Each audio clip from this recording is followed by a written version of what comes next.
Hey guys, at first glance, sharing a bed in medieval Europe can sound almost quaint, the sort of detail people imagine as cozy, simple, or even charming. But the reality was usually far less romantic. For a great many people, a bed was not really a private refuge at all. It was a crowded, expensive, deeply practical space shaped by cold rooms, limited furniture, social hierarchy, and the simple fact that comfort was never evenly distributed. Before we settle in, let me know where you're watching from and what history topic you'd like me to cover next. And if you enjoy this kind of thoughtful long-form history, a quiet like is a lovely way to support the channel. And if you'd like more calm, quietly fascinating history like this, do consider subscribing. To understand what it was like to share a bed in medieval Europe, it helps to begin by setting aside a modern assumption. Today, many people think of the bed as one of the most private objects in a home. It is where the day ends, where the body is meant to rest unobserved, and where personal space, however limited elsewhere, is at least partly restored. In much of medieval Europe, that assumption would have made far less sense. A bed could be precious, but privacy was scarce. Sleep was necessary, but it was not always solitary. And what looks strange to modern eyes often emerged from a world in which heat, space, money, and safety all had very different meanings. One reason this topic draws curiosity is that it sits at the meeting point of two very human questions. The first is simple: how did people actually live in the most ordinary hours of the day and night? The second is more unsettling. How much discomfort did they accept as normal? Medieval people, like anyone else, wanted warmth, rest, and some degree of security. But they pursued those things under conditions that could make sleep communal, interrupted, and far more public than many modern viewers instinctively imagine. For poorer households especially, the first thing to understand is that there often were not enough beds to go around. A bed was not just a mattress in the modern sense. It involved wood, rope, fabric, straw, feathers if one was fortunate, blankets, coverlets, and space within a room that might already be asked to do too many jobs at once. In a small dwelling, the main room might serve as kitchen, workspace, eating area, storage area, and sleeping space. That meant sleeping arrangements were rarely designed around personal preference. They were designed around necessity, and necessity had its own kind of logic. If warmth was hard to keep, bodies became part of the solution. If blankets were limited, people slept close. If one fire served the household, and the cold gathered quickly once it burned low, sleeping near others could be the difference between discomfort and genuine misery. To modern ears, the idea of several family members sleeping in the same bed can sound immediately awkward, but in a cold climate, in a drafty structure, under uneven blankets, bodily heat was not a small advantage. It was practical. What sounds to us like a loss of comfort could, to them, be a strategy for surviving the night. That does not mean it was pleasant. Medieval Europe covered many regions, climates, and centuries, so there was no single sleeping pattern that applied to everyone. Even so, the broad picture is clear enough. Sleeping quarters were often cold, air circulation was imperfect in some ways and excessive in others, vermin could be a problem, and bedding had to absorb the realities of daily life. Smoke from hearths, damp weather, muddy footwear, laboring bodies, animals kept near human habitation, and limited laundering all shaped what a bed felt like, and perhaps even more importantly, what it smelled like. A bed might be valuable, but value did not guarantee cleanliness in the modern sense.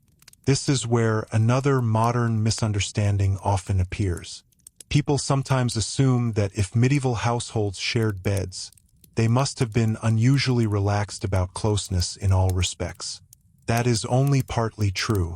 The real issue was not a lack of sensitivity to the body or to modesty. It was that material constraints overruled ideals. People still understood difference in status, age, sex, and propriety.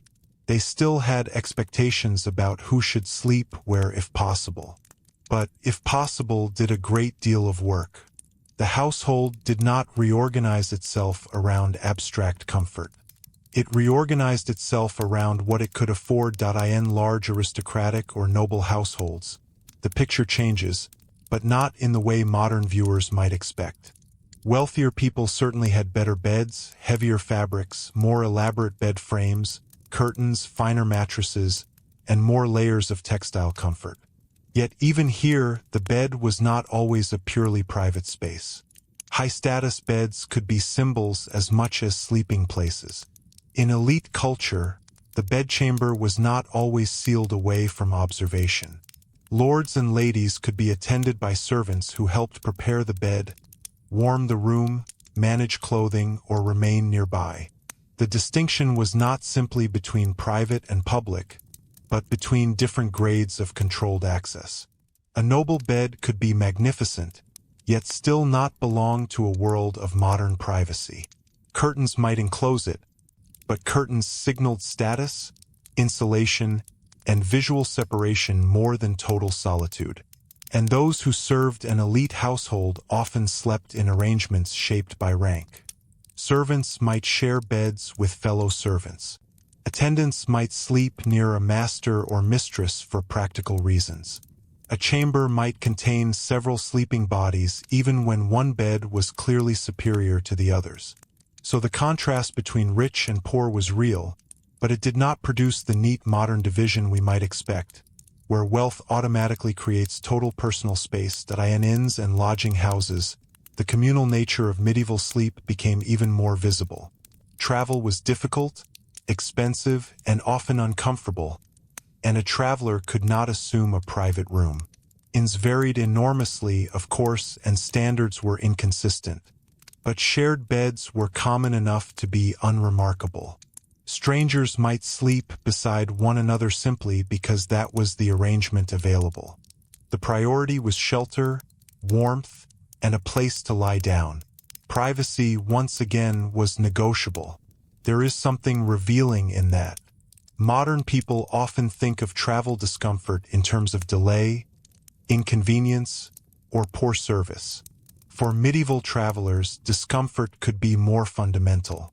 To arrive somewhere and discover that one would be sleeping beside an unfamiliar person was not necessarily a scandal. It could be tiresome, risky, irritating, or awkward, but it belonged to a world in which many boundaries were more porous because infrastructure was thinner. Inns were not built around the assumption that every guest deserved a sealed cocoon of personal space.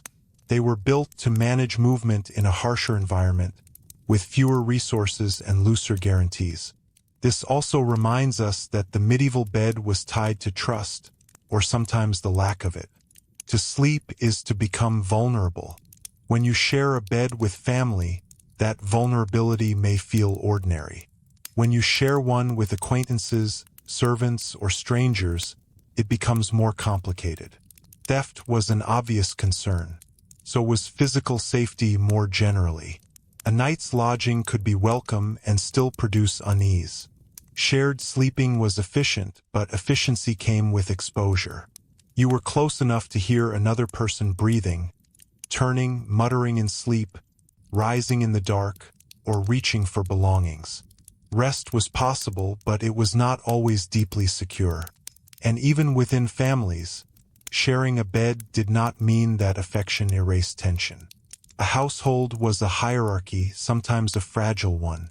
Parents and children, siblings of different ages, elderly relatives, servants, apprentices, and guests could all be folded into sleeping arrangements according to means. But proximity does not automatically create peace. It can just as easily create friction. A person who worked hard all day might want stillness and warmth, only to find a crowded mattress, restless sleepers, coughing, shifting straw, or a blanket repeatedly tugged away. The medieval night was not silent simply because artificial light was limited. It had its own textures of interruption. That may be one of the quieter truths behind this subject. When people today imagine the pre-modern world at night, They often imagine darkness, candles, and stillness. But the actual experience of sleeping in a shared bed could involve snoring, fleas, drafts, stiffness, cramped limbs, and the repeated awareness of other bodies. In that sense, the bed was not always an escape from the day's pressures. It could be another place where the limits of one's world were felt physically. At the same time, it would be too simple to paint shared beds as nothing but misery. That is one of the deeper corrections worth making. Human beings are adaptable, and custom normalizes what would otherwise feel intolerable. If one grows up in a world where solitary sleeping is rare, then shared sleep is not automatically experienced as humiliation or punishment. It is just part of life. Familiarity matters. So does expectation. Medieval people were not secretly modern people trapped in the wrong century, measuring their nights against a standard they had never known. Their comfort was shaped by practice, culture, and habit. Still, habit does not erase difference. Who got the best position in bed mattered. Who slept closest to warmth mattered. Who had access to cleaner, softer, or more protected bedding mattered. The bed itself could reveal the social order in miniature. In some households, the householder and spouse occupied the best sleeping arrangement while children, servants, or apprentices made do nearby. In others, scarcity flattened distinctions but did not erase them emotionally. A crowded room might still reflect who counted first. Even when everyone was uncomfortable, some were less uncomfortable than others. And that points toward one of the more important historical truths beneath daily life. Material culture carries hierarchy into the most intimate places. Not just at the table, not just in clothing, not just in the law, but in sleep. To ask what it was like to share a bed in medieval Europe is not only to ask about rest. It is to ask who had room, who had warmth, who had status, and who had to accept exposure as normal. There was another complication too, one that modern audiences sometimes overlook because it seems so basic as to be invisible. Beds wore out. Straw had to be replaced. Textiles deteriorated. Pests could settle in. Damp could creep in. A fine bed required maintenance, and a poor bed could become poor in very literal ways. Even where a family owned a bedstead, the quality of what lay upon it might vary over time. That means sharing a bed was not a fixed experience.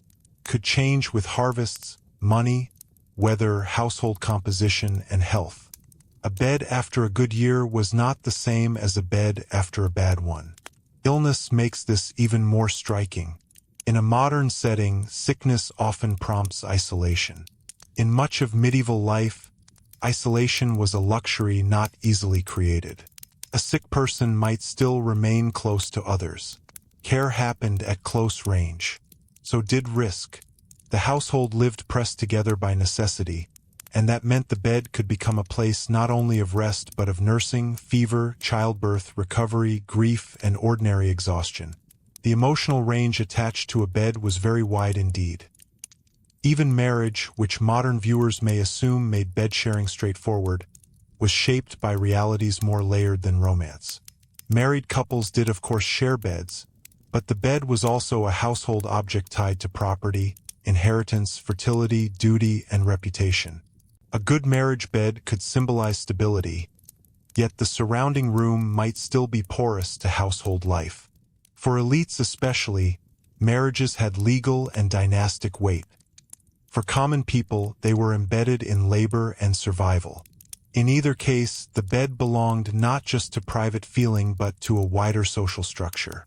That is partly why bedding could appear in wills, dowries, and inventories. These were expensive, meaningful objects. Sheets, blankets, coverlets, mattresses, and bedsteads mattered economically. They could be gifted, transferred, counted, and valued. So when people shared a bed, they were not merely sharing a place to sleep. They were sharing access to one of the household's more significant possessions. The intimacy of the arrangement existed alongside its economic importance. And once we begin to see the bed in those terms, as warmth, status, labor, vulnerability, and property all at once, medieval bed sharing begins to look less like an odd curiosity and more like a revealing lens. It tells us how thin the margin of comfort could be. It tells us how expensive privacy was. It tells us that ordinary life was structured not around ideal arrangements but around workable ones. And it tells us that the most intimate part of a person's day was still deeply shaped by the household, the economy, and the social order beyond the bed itself. What is especially striking is that this arrangement could feel completely ordinary until circumstances changed. A traveler moving between households, a servant rising in rank, a child growing older, a widow taking in lodgers, a harvest failing, a winter turning harsher than expected. All these could alter who slept where, with whom, and at what degree of discomfort. Sleep was never entirely separate from history. It responded quietly to changing pressures, and in doing so it recorded them in the body. So before we move further, it is worth holding on to one simple idea. Sharing a bed in medieval Europe was rarely about quaint tradition for its own sake. More often it was the result of cost, climate, architecture, labor, and hierarchy meeting in one small space at the end of the day. And once we follow that idea into the actual structure of medieval homes, the picture becomes even clearer, because the shape of the room itself often decided what kind of night a person was going to have. Because the shape of the room itself often decided what kind of night a person was going to have. In much of medieval Europe, especially among the poor, there was no sharply separated sleeping wing waiting behind a corridor of private doors. The room where one cooked, mended, ate, argued, stored tools, and tried to keep warm was very often the room that also received the household into sleep. Even where there was a loft, an alcove, or some partial division, those spaces still belonged to a compact domestic world in which bodies remained close to one another and close to the material evidence of daily life. That mattered more than it may first appear. A room's layout governed warmth, noise, smoke, and movement. If the hearth sat at the center of domestic life, the best sleeping place was often defined by its relation to that fire, though that advantage came with trade-offs. Closer to the hearth could mean greater warmth, but also more smoke, more foot traffic before sleep and after waking, and greater exposure to the household's last chores and earliest stirrings. Farther from the fire might be colder, but quieter. Near a wall could offer a sense of enclosure, but walls themselves could be damp, drafty, or chill with absorbed winter air. The bed, then, was never just a bed. It was a position within a room, and that position could shape the entire quality of the night. For listeners used to thinking of medieval homes as uniformly dark and primitive, there is another small correction worth making here. The problem was not simply lack. It was arrangement. Even modest households made practical decisions about sleeping space. A truckle bed that slid beneath a larger one, a bench adapted for rest, a heap of bedding laid out on the floor, a loft used seasonally, or a place by the oven in colder months all suggest improvisation rather than complete disorder. Medieval people were not indifferent to comfort. They were managing it under constraint. And that distinction matters, because it changes the tone of the story from one of passive suffering to one of constant, thoughtful adjustment. In households with children, those adjustments could become especially complicated. Childhood in the medieval world did not carry the same modern expectations of personal bedrooms, carefully curated routines, or age-segregated domestic space. Very young children might sleep close to parents for obvious reasons of feeding, care, warmth, and safety. Older children might share with siblings, servants, or other household members depending on sex, age, and local custom, but also according to simple practical limits. A family did not first decide what arrangement would be ideal in theory and then purchase a house to match it. More often, the family inherited or rented a space, possessed a certain number of useful sleeping surfaces, and made nightly decisions from there. This meant that growing older could change one's experience of bed sharing without necessarily producing more privacy. A young child might sleep pressed beside parents, then move into a sibling arrangement, then perhaps into servant space or apprentice quarters if sent elsewhere. For many people, private sleep did not appear gradually as a birthright of maturity. It might arrive only if one rose in means, entered a different household, married into better circumstances, or reached a life stage where status brought greater control over space. In that sense, a person's sleeping arrangements could quietly trace their movement through the social order. Apprenticeship offers a useful example. In towns and cities, many young people left their birth household to live under the authority of a master. The household of a craftsman or merchant was not just a family unit but an economic one. Work, discipline, training, religion, food, and sleep all took place under the same roof. An apprentice's bed was not simply where he rested. It was part of the structure of obedience and incorporation into the master's world. He might share with another apprentice or servant, sleep in a loft, near a workshop, or in a corner of the house that reflected his position. Such arrangements were ordinary enough, yet they reveal how little sleeping can be separated from labor in the medieval world. The same can be said of service. Domestic servants in wealthy households lived close to the rhythms of the people they served. Their nights were not entirely their own, because their mornings often began before their employers did, and their evenings could end only after fires were managed, garments prepared, and final tasks completed. Sharing beds or sleeping in common servant spaces reflected not just shortage but rank. The wealthy household that seemed splendid from a distance still depended on compressed lives at its edges. Beneath elite comfort sat layers of lesser comfort, and beneath refined ritual lay a great deal of practical crowding. It is also worth noticing how architecture could blur the line between sleeping and watching. In many dwellings, someone waking during the night would not rise into a zone of complete solitude. There might be embers still alive in the hearth, another sleeper turning over nearby, an animal shifting in an attached space, or someone leaving early for labor. In inns, monasteries, urban houses, and peasant cottages alike, the night retained human presence. That continuous presence may have offered a form of reassurance, but it also meant that rest took place within shared awareness. One was rarely beyond the reach of another person's sound, movement, or need.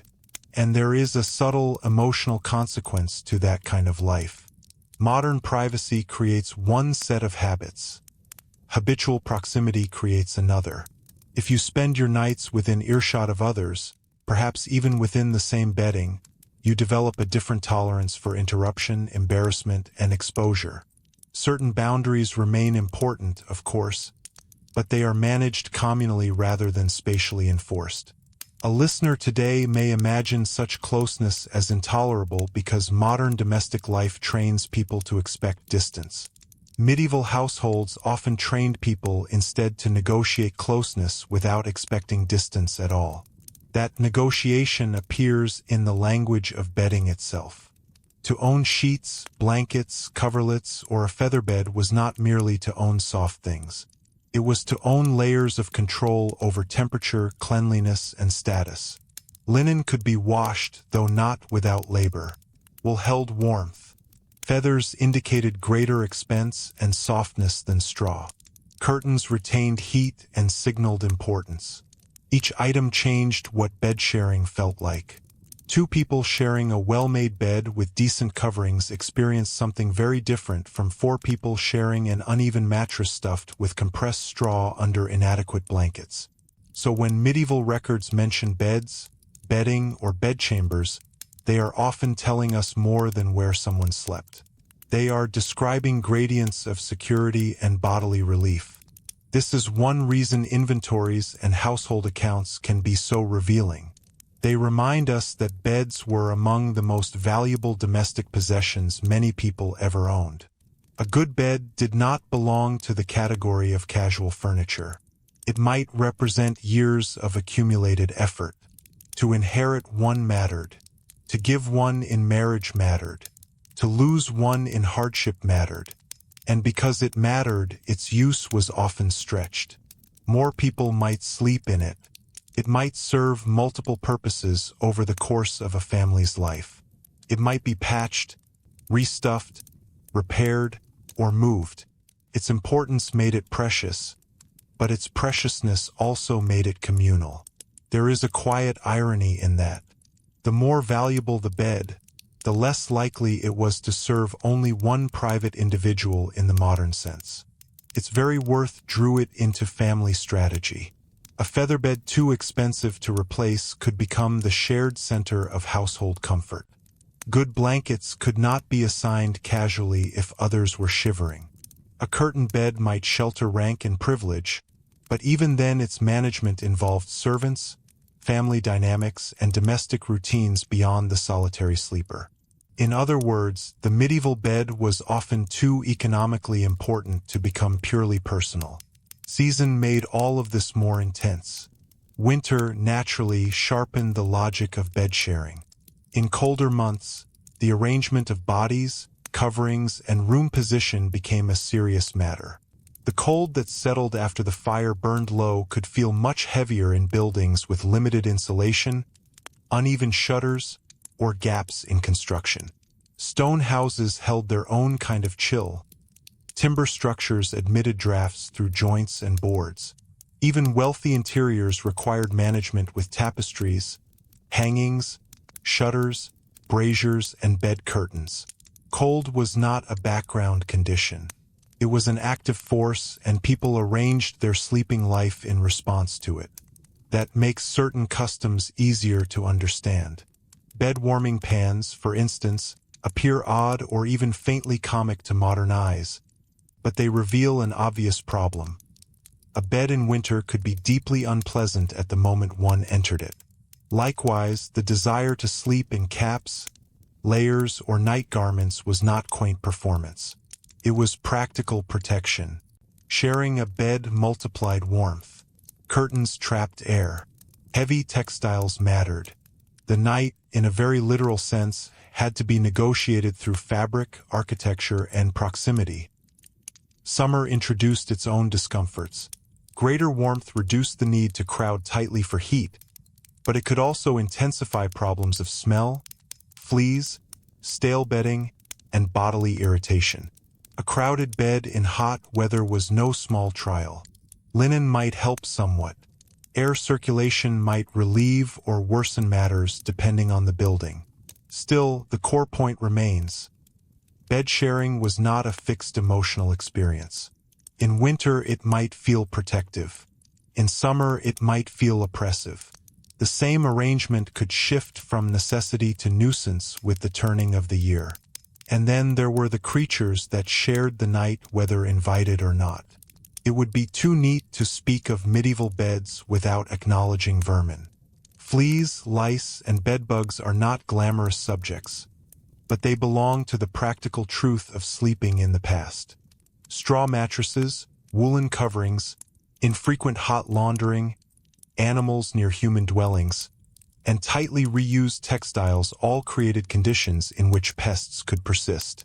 This did not mean every bed was infested at every moment, nor that people were unaware or indifferent. On the contrary, they tried various methods to manage bedding, air it, shake it, replace stuffing, use herbs, and maintain what they could. But the battle was uneven. Here again, wealth softened but did not eliminate the problem. Better textiles, more frequent replacement, cleaner surroundings, and more servants to manage household maintenance certainly helped. Yet no one lived in a perfectly sealed environment. Bed sharing under those conditions meant sharing not only warmth and inconvenience, but irritation. A restless night might be caused not just by another person snoring, but by the mattress itself. The body met history most directly at such moments, not in grand events but in small abrasions, itching skin, and broken sleep. This matters because broken sleep changes the rhythm of life. Medieval nights were not always imagined as one uninterrupted block of rest. Historians have long discussed patterns of segmented sleep, the possibility that some people commonly woke during the night, prayed, talked, tended fires, checked animals, or simply lay awake before sleeping again. The exact pattern varied by place, class, season, and century, and modern scholars debate how universal it was. But what matters for our purposes is that the medieval night could be more active and more socially textured than modern people often assume. In a shared bed or shared room, one person's waking could ripple outward. If someone rose to urinate, tend a child, stir embers, or answer a sound outside, others might feel it. Sleep was not just personal biology. It was a household rhythm. That rhythm becomes especially interesting when we consider fear. Medieval Europe was not uniformly lawless, but insecurity was real enough. Fire, theft, weather, illness, animals, and human threat all haunted the edges of domestic life. Sharing sleeping space could therefore bring a kind of rough protection. To be alone at night might not always feel desirable. Another body nearby, another ear awake, another person likely to notice a disturbance could offer comfort. Once again, the same arrangement held contradiction. Bed sharing reduced privacy yet might increase safety, could be stifling yet reassuring, could produce irritation and security at once. And that double reality is one of the reasons the topic has lasted so strongly in the imagination. It reveals a world in which many comforts came bundled with discomforts. Warmth brought crowding, shelter brought smell, company brought surveillance, valuable bedding brought shared claims upon it. The medieval household solved problems, but seldom one at a time. Every solution carried residue from another difficulty. Even ideas of respectability and honor could enter the picture. Who slept beside whom was not always morally neutral. In households concerned with reputation, with marriageability, with discipline, or with social order, sleeping arrangements could be watched, regulated, or judged. That was especially true when unrelated men and women were involved, or when lodging and travel placed strangers together in morally ambiguous situations. Practice and ideal did not always align neatly. People often did what necessity required and justified it accordingly. But moral discomfort could linger even when practical reasons were clear.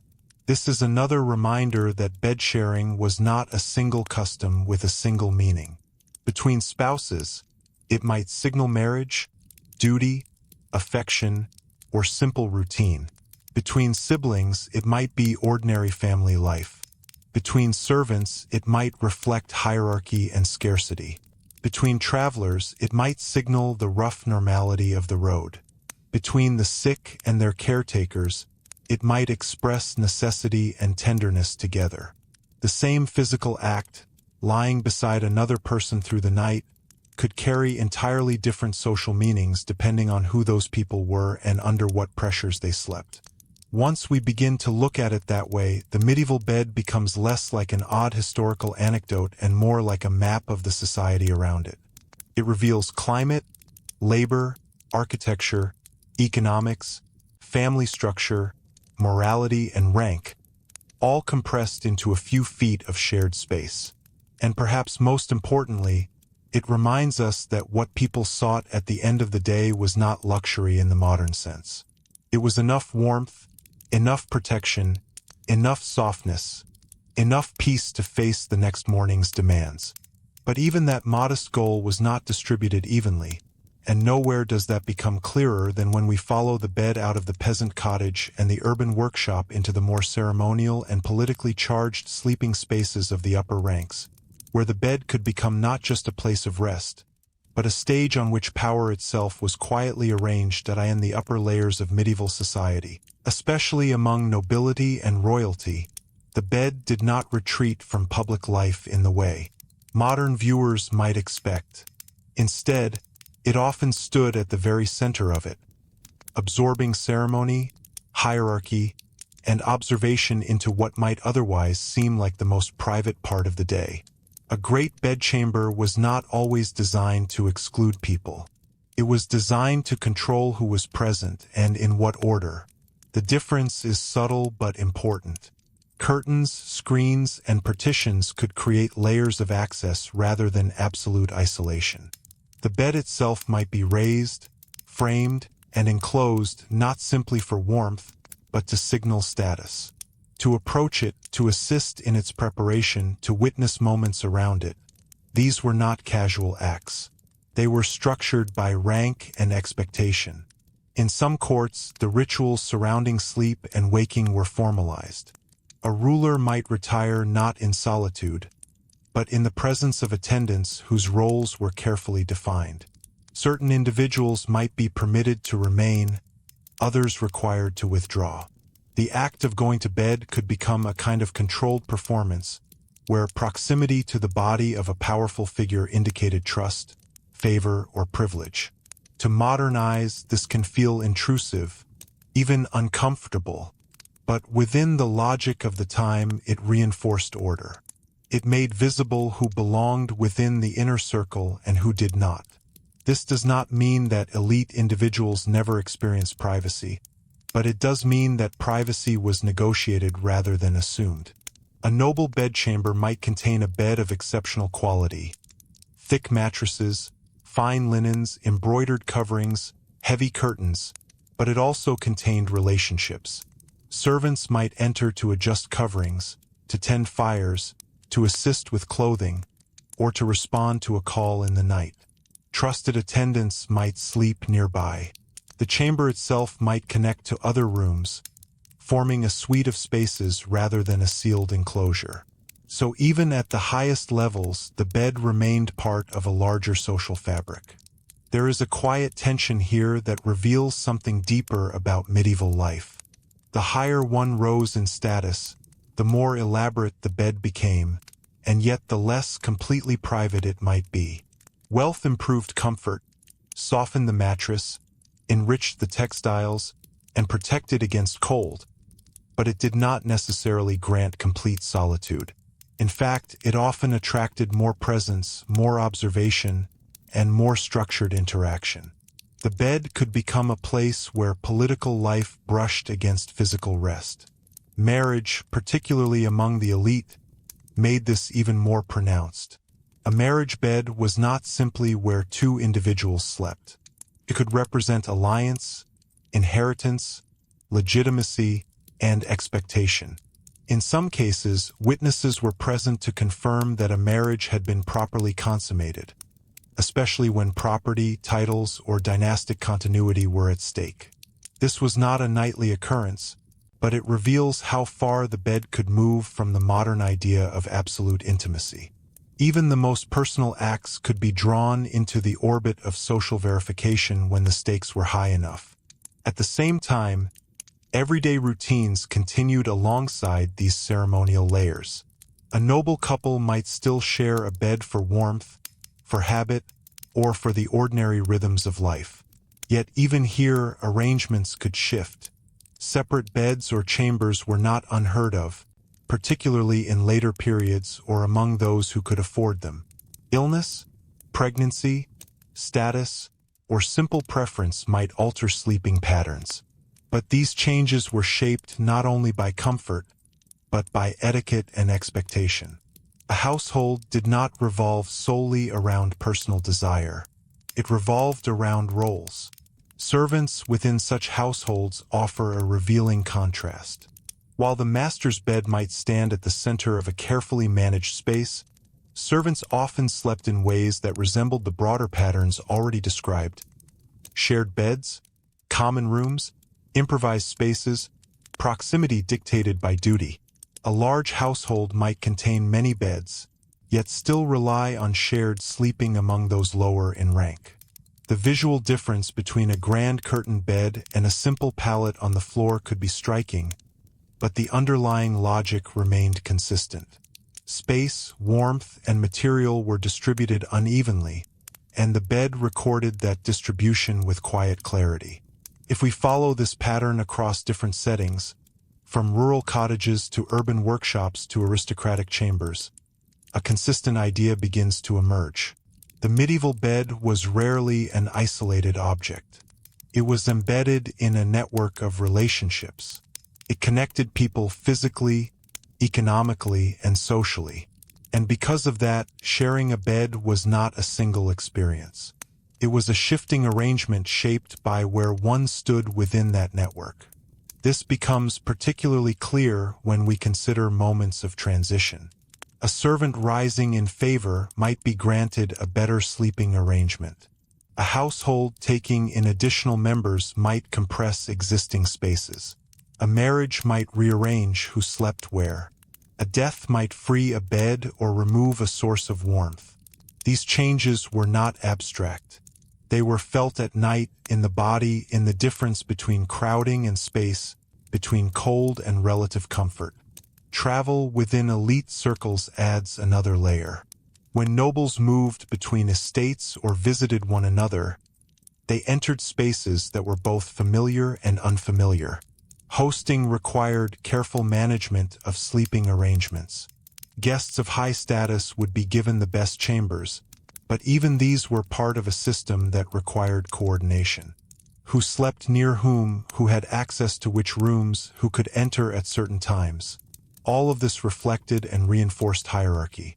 Sharing a bed in such contexts might be avoided when possible among equals, but the broader environment still carried the same logic of managed proximity.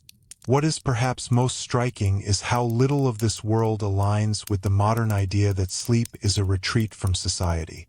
In medieval Europe, sleep remained entangled with society at nearly every level. It was shaped by labor, by wealth, by architecture, by climate, by morality, and by power. Even in moments that appear quiet, those forces did not disappear. They simply became less visible, operating through habit rather than ceremony. And yet, for all the structure, there were still deeply human moments that cut across rank. The simple act of settling into bed at the end of a long day, adjusting coverings, finding a position, and waiting for sleep, these experiences would have been familiar in a basic sense. The difference lay in what surrounded them. A peasant might feel the press of family and the chill of the room. A servant might remain half alert to the needs of the household. A noble might lie within layers of fabric, aware of the presence just beyond the curtains. The core experience of fatigue was shared, but the conditions of rest were not. Even the soundscape of the night would have varied accordingly. In a crowded cottage, one might hear the low murmur of breathing, the rustle of straw, the distant shifting of animals, or the creak of wood. In a large household, the sounds might include footsteps in corridors, the movement of attendants, the settling of a building with many rooms. In an inn, unfamiliar noises could punctuate the night, each one a reminder of shared space. These sounds were not interruptions in the modern sense. They were part of the environment in which sleep took place. It is tempting to imagine that over time, as Europe moved forward, these patterns simply faded away, replaced neatly by private bedrooms and individual beds. But the change was neither immediate nor uniform. Economic growth, architectural shifts, cultural expectations, and changing ideas about privacy gradually altered sleeping arrangements, but older patterns persisted in many places for a long time. The shared bed did not vanish overnight. It receded unevenly, leaving traces in customs, language, and memory. And that raises a subtle question about how people experienced these changes as they happened. For someone accustomed to shared sleeping, the move toward greater privacy might not have felt purely like progress. It could also feel unfamiliar, even isolating. The absence of another body nearby, the quiet of a separate room, the loss of shared warmth, these might carry their own discomforts. What one generation accepts as normal, another may find strange in a different way. This tension between familiarity and change suggests that the history of the bed is not just a story of improvement, but a story of shifting expectations. Comfort is not a fixed point. It is defined by what people know, what they can afford, and what they come to expect. Medieval bed sharing reflects a world in which comfort was negotiated collectively, not individually. As that world began to shift, so too did the meaning of the bed itself.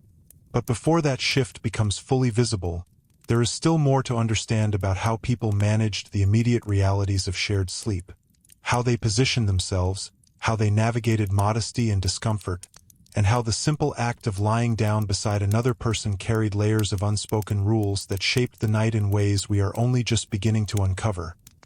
Those rules were rarely written down in a clear, systematic way, but they can be glimpsed through scattered references, household practices, and the quiet logic of lived experience. They governed where a person lay, how close they were to others, how bodies were arranged, and even how one behaved while trying to sleep. Position within the bed itself could carry meaning. In many shared arrangements, especially among families, the most secure or desirable place was often closer to the wall or the interior of the bed, where warmth could be retained and drafts were less severe. The outer edge, by contrast, could feel more exposed both to cold air and to disturbance. That outer space might be given to those lower in the household hierarchy, or to those expected to rise earlier and move without disturbing others. It was not always strictly enforced, but over time such patterns could settle into habit, and habit could quietly reflect status. Even the act of entering the bed might follow a certain rhythm. In a crowded household, people did not all retire at the same moment. Some worked later, some prepared the space, some waited until others had settled. A bed might fill gradually rather than all at once, and that meant adjusting oneself to bodies already in place. This required a kind of silent negotiation, shifting limbs, adjusting blankets, finding a position that disturbed others as little as possible. It was a small choreography, repeated nightly, that allowed shared sleep to function without constant friction. Modesty, too, was managed through these unspoken agreements.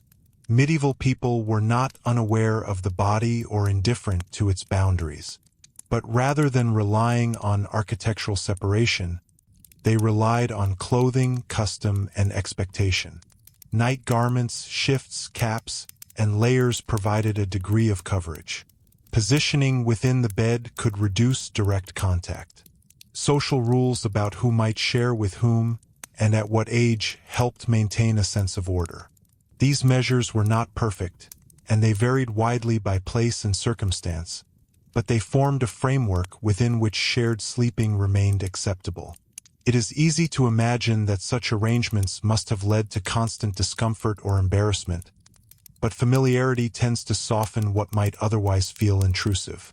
When something is repeated night after night, it becomes less an event and more a background condition.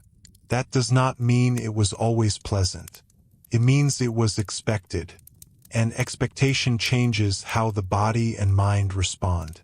A listener today might imagine sleeplessness under such conditions, yet many people in the medieval world learned to rest within them, adjusting posture, rhythm, and tolerance over time. Still, there were limits to that adaptation, and those limits often appeared in small details rather than dramatic complaints. People might shift away from a restless sleeper, tug a blanket more tightly around themselves, or reposition to avoid a draft. They might develop preferences that could not always be satisfied, favoring one side of the bed, seeking a particular level of warmth, or trying to keep a small personal space even within a crowded arrangement. These preferences reveal that individuality did not disappear. It simply operated within tighter boundaries. In some cases, those boundaries were reinforced by custom. In certain regions and periods, there are hints that specific sleeping practices developed around age and gender, especially as children grew older. Young children might sleep freely among family members, but as they approached adulthood, greater care might be taken in how beds were shared. This was not always consistent or universally applied, but it reflects a broader concern with maintaining social norms even within constrained spaces. The bed, though shared, was not without rules. Among unrelated individuals, especially in inns or temporary lodgings, these rules could become more formal, if only because trust was less certain. Travelers might keep belongings close, position themselves in ways that allowed easier waking, or remain lightly alert to movement. In such settings, sleep could be shallow, interrupted not only by discomfort but by caution. The shared bed here was less a place of rest and more a compromise, a necessary pause in a journey where security could not be fully guaranteed.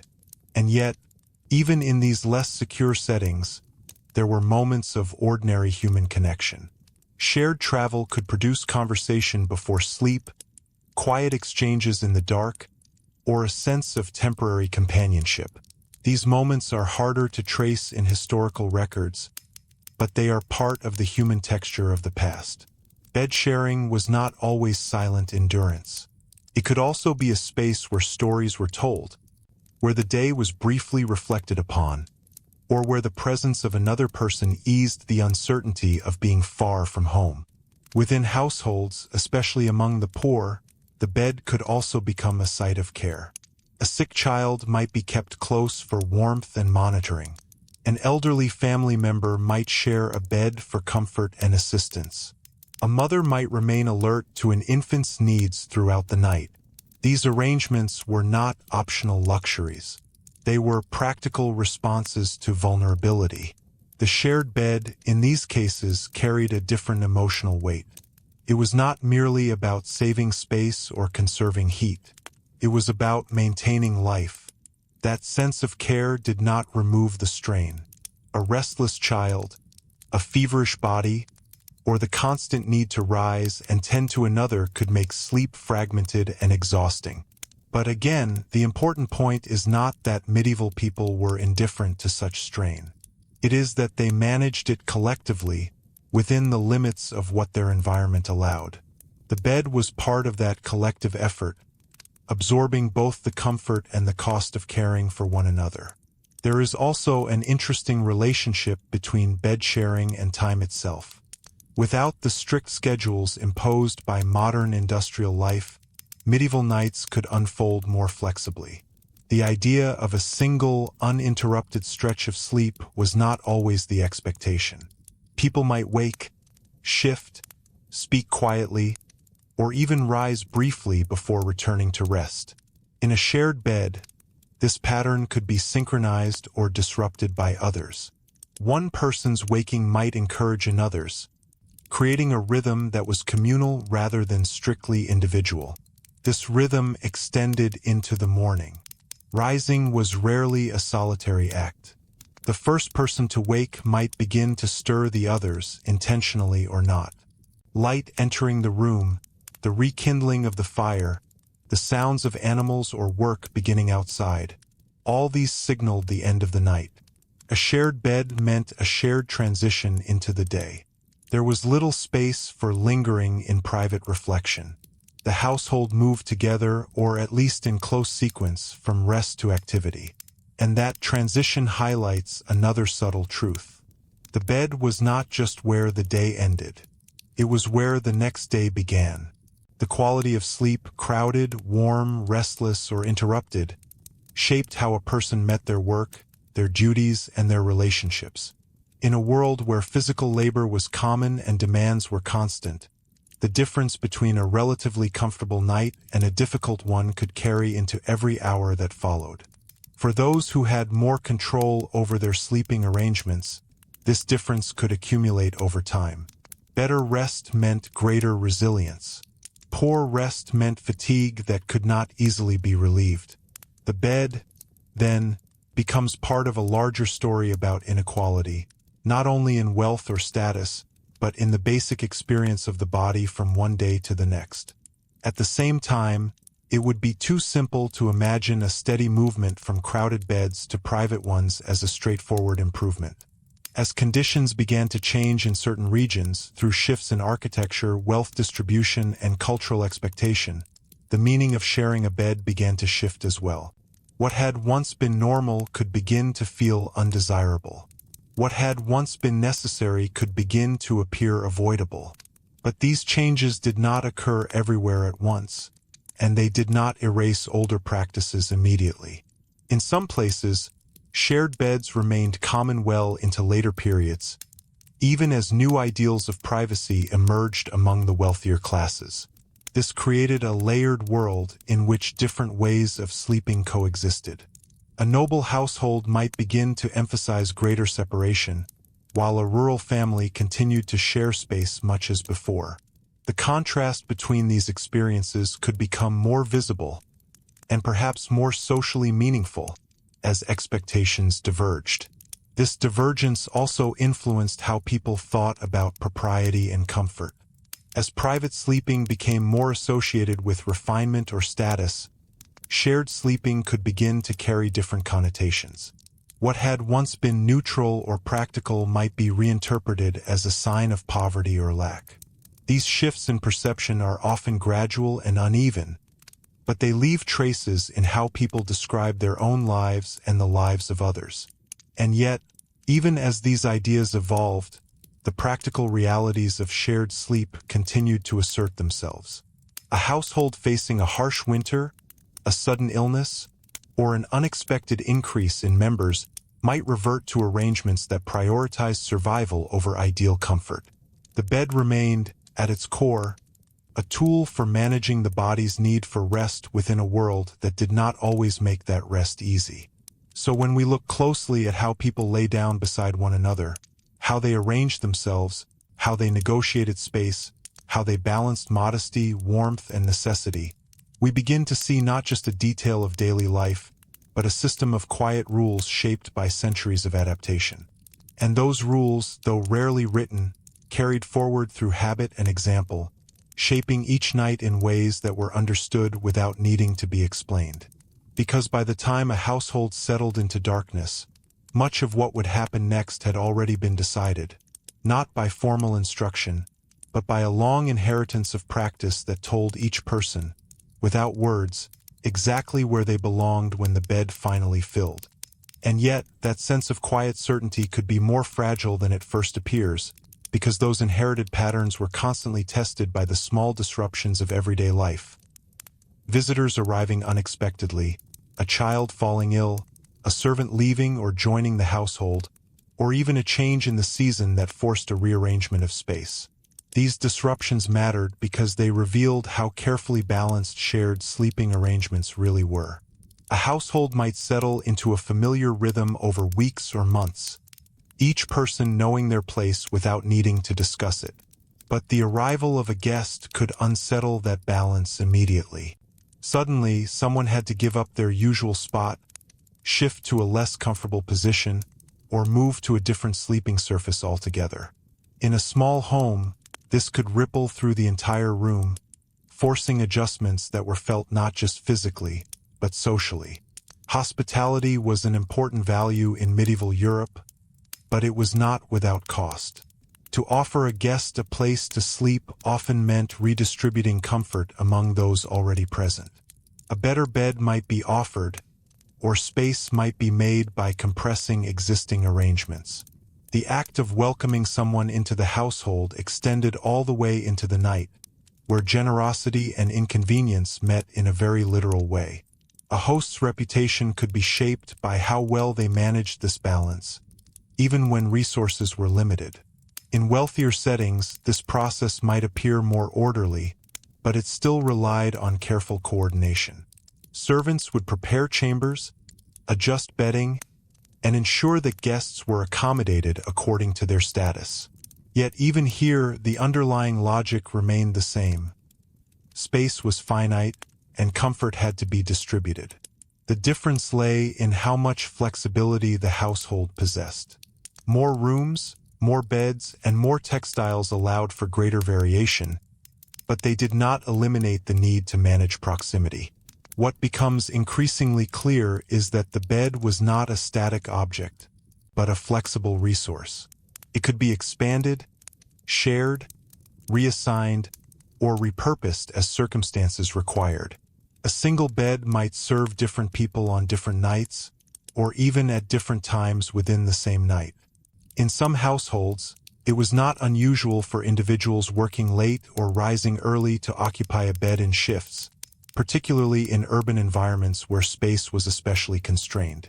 This kind of arrangement could seem unusual to modern viewers, but it reflects a practical approach to maximizing limited resources. The idea of sleeping in shifts introduces another layer to the experience of shared beds. It suggests that the bed was not always tied to a fixed group of people, but could be part of a rotating system. One person might rise before dawn to begin work, leaving space for another to rest. In such cases, the bed became part of a broader rhythm of labor and rest, rather than a fixed personal space. The body adjusted to this rhythm, finding sleep when and where it could, often in ways that did not align with modern expectations of a stable nightly routine. This fluidity also extended to the boundaries between human and animal spaces. In some rural households, particularly in colder regions, animals might be kept close to the living area for warmth and protection. While they were not typically sharing the bed itself, their presence shaped the environment in which people slept. Sounds, smells, and movement from nearby animals became part of the night's texture, further blurring the line between what we might consider separate domains. The bed, in this sense, was not isolated from the wider life of the household. It was immersed in it. At the same time, the emotional experience of bed sharing could shift depending on circumstance. After a long day of labor, the press of another body might feel reassuring, a sign of shared endurance. In moments of tension or conflict within the household, that same closeness could feel stifling. The inability to withdraw, to create distance, could intensify small disagreements or unspoken frustrations. The bed, then, was not only a place of rest, but also a space where relationships were quietly reinforced or strained. This becomes particularly visible in periods of stress. During times of scarcity, when food was limited or work uncertain, the household might become more crowded as extended family or displaced individuals sought shelter.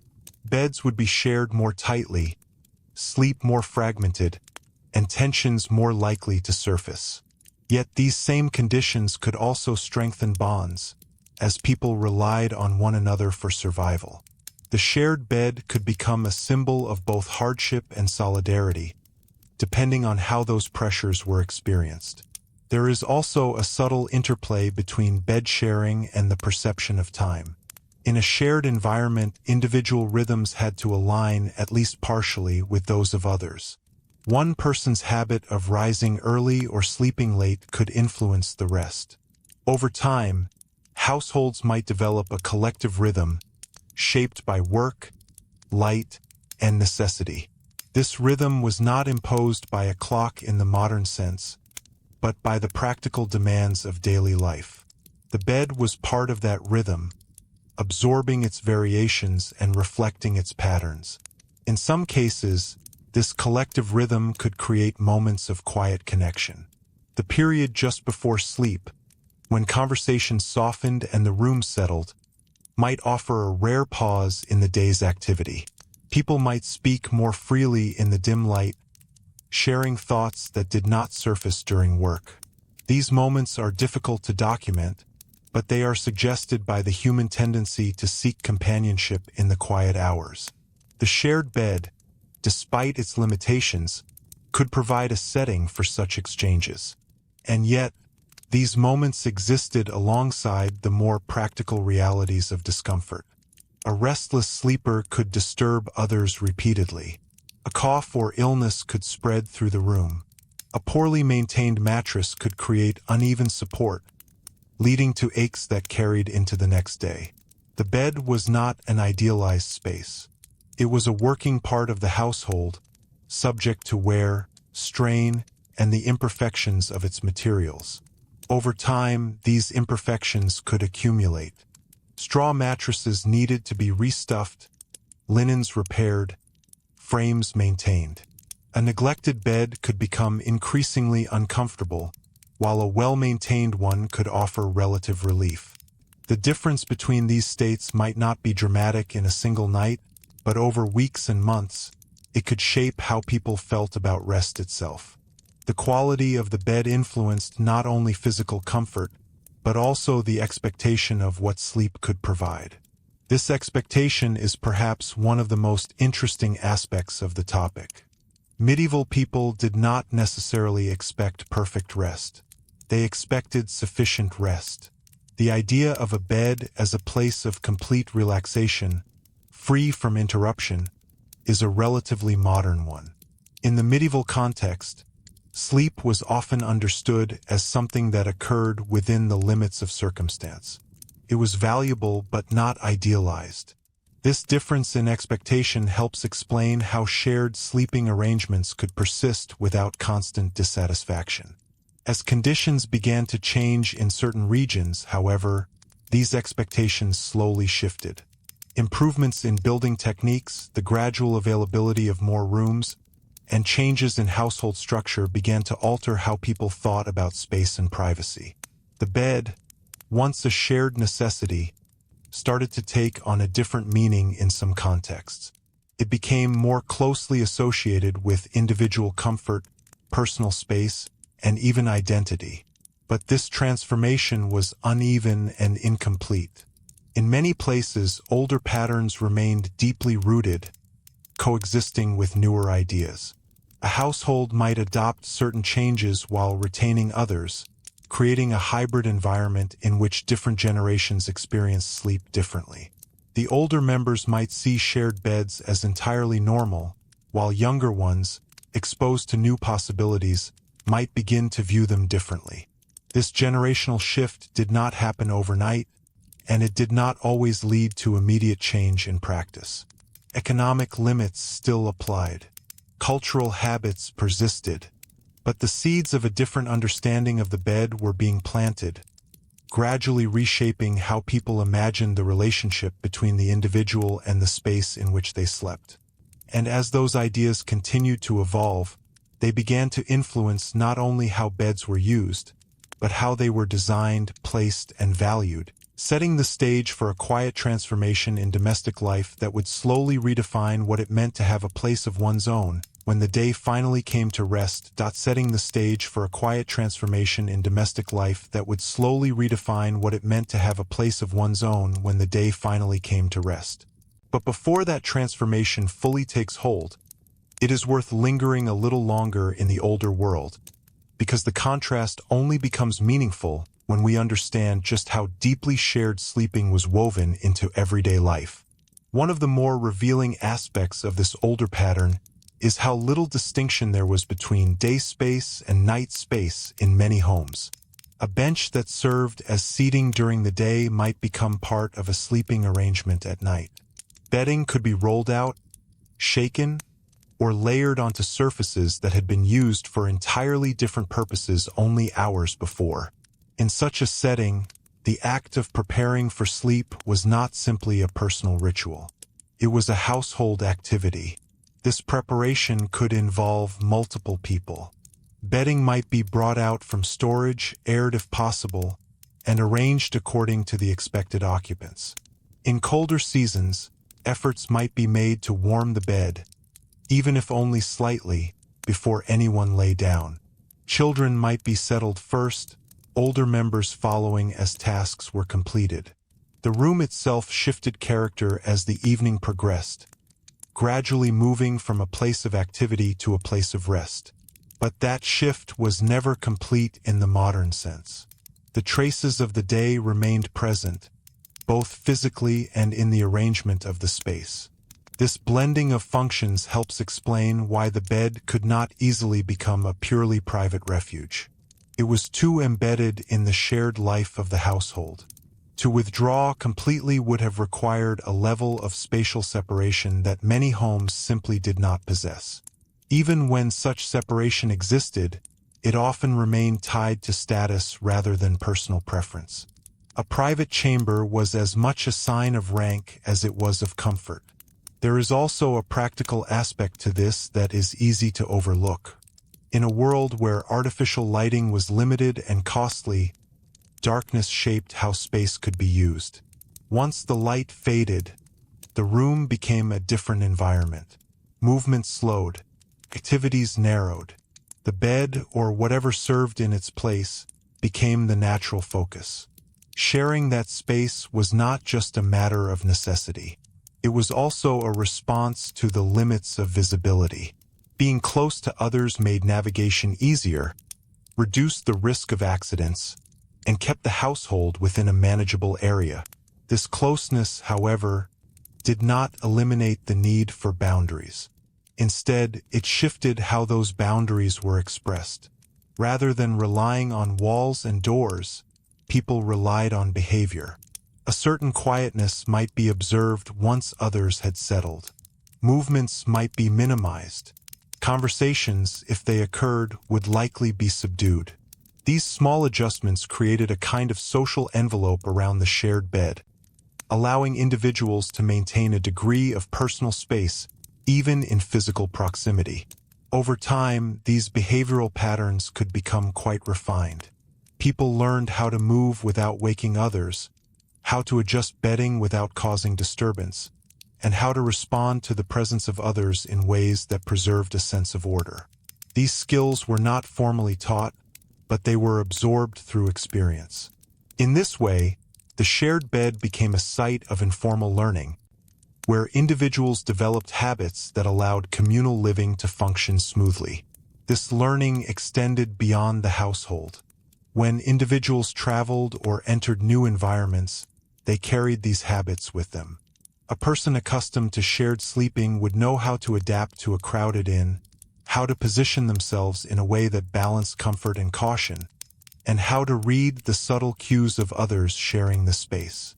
These were practical skills, shaped by necessity, that helped people navigate a world where private space could not be assumed. At the same time, the shared bed could also serve as a point of comparison. Travelers moving between regions or social settings might notice differences in how sleeping arrangements were managed. A more crowded environment might feel restrictive to someone used to greater space, while a more private arrangement might feel unfamiliar or even unsettling to someone accustomed to constant proximity. These experiences could subtly influence how people thought about comfort and normality.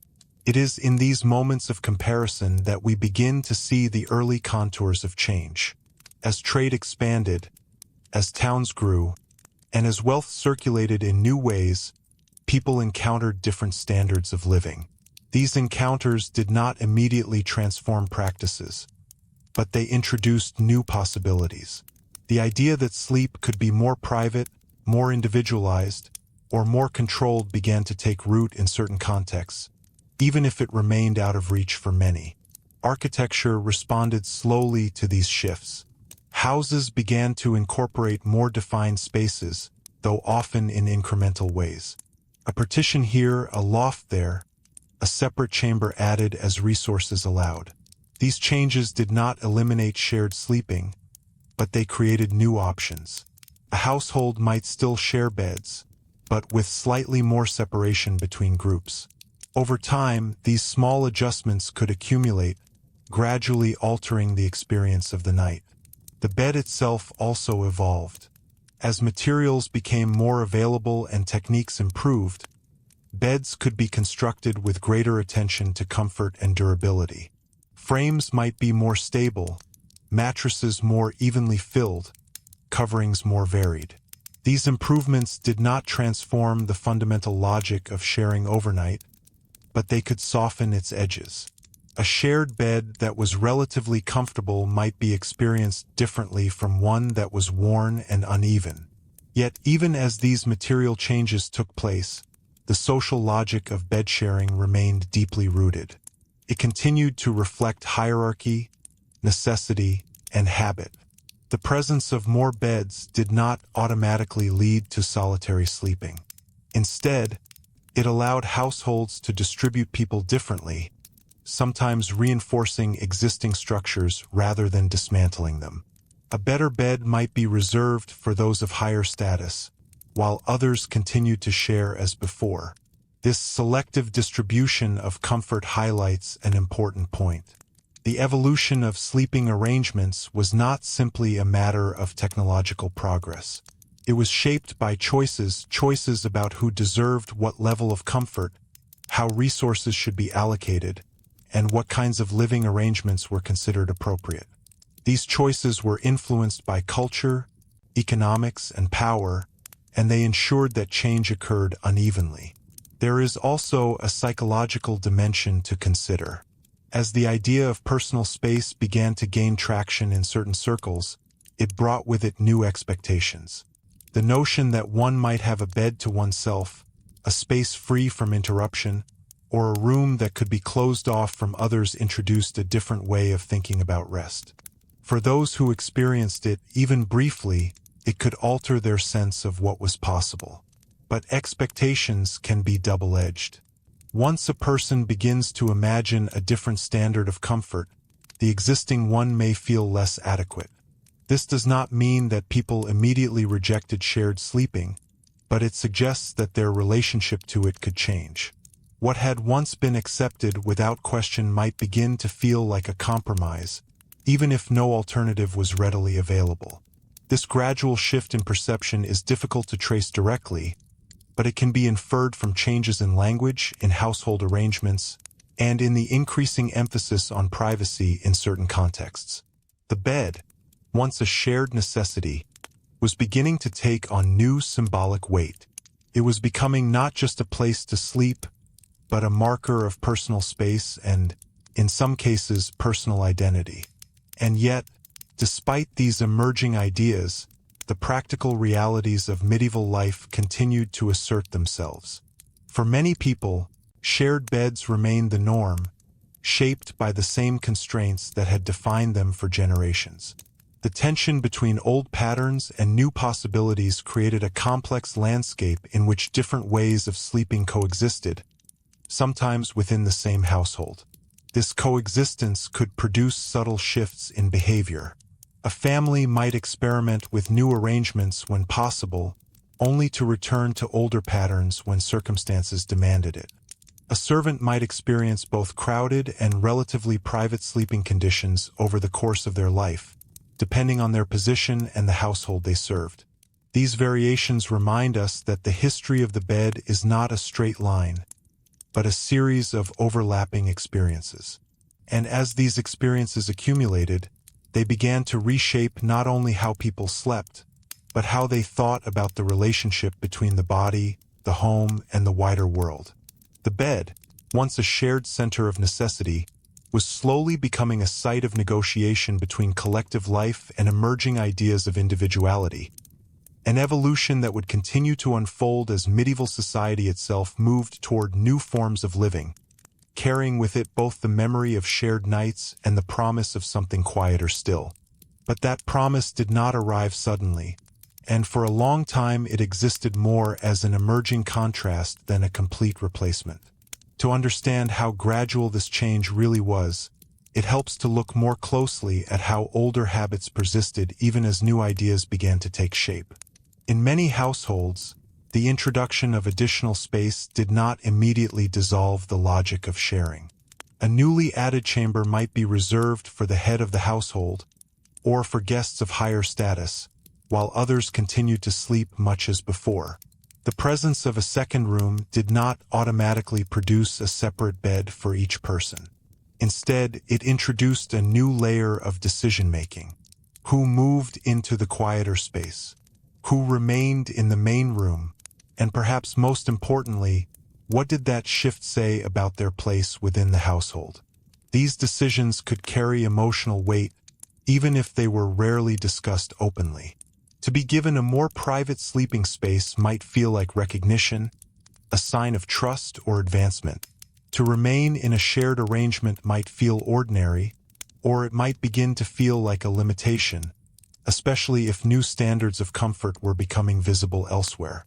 In this way, the evolving structure of the home began to influence not only physical experience but also perception, how people understood their own position within the social fabric. This is particularly noticeable in urban environments, where changes in architecture and economy could be more pronounced. As towns expanded and trade intensified, some households found themselves with access to slightly larger or more specialized spaces. Workshops might be separated more clearly from living areas. Upper floors might be adapted for sleeping. These changes did not eliminate shared beds, but they created the possibility of distributing people differently, sometimes easing the pressure on a single crowded space. Yet even in these more dynamic settings, the underlying habits of shared sleeping often remained intact. A loft might still contain multiple sleepers. A workshop apprentice might still share a bed with another. A servant might still sleep close to the area where they worked.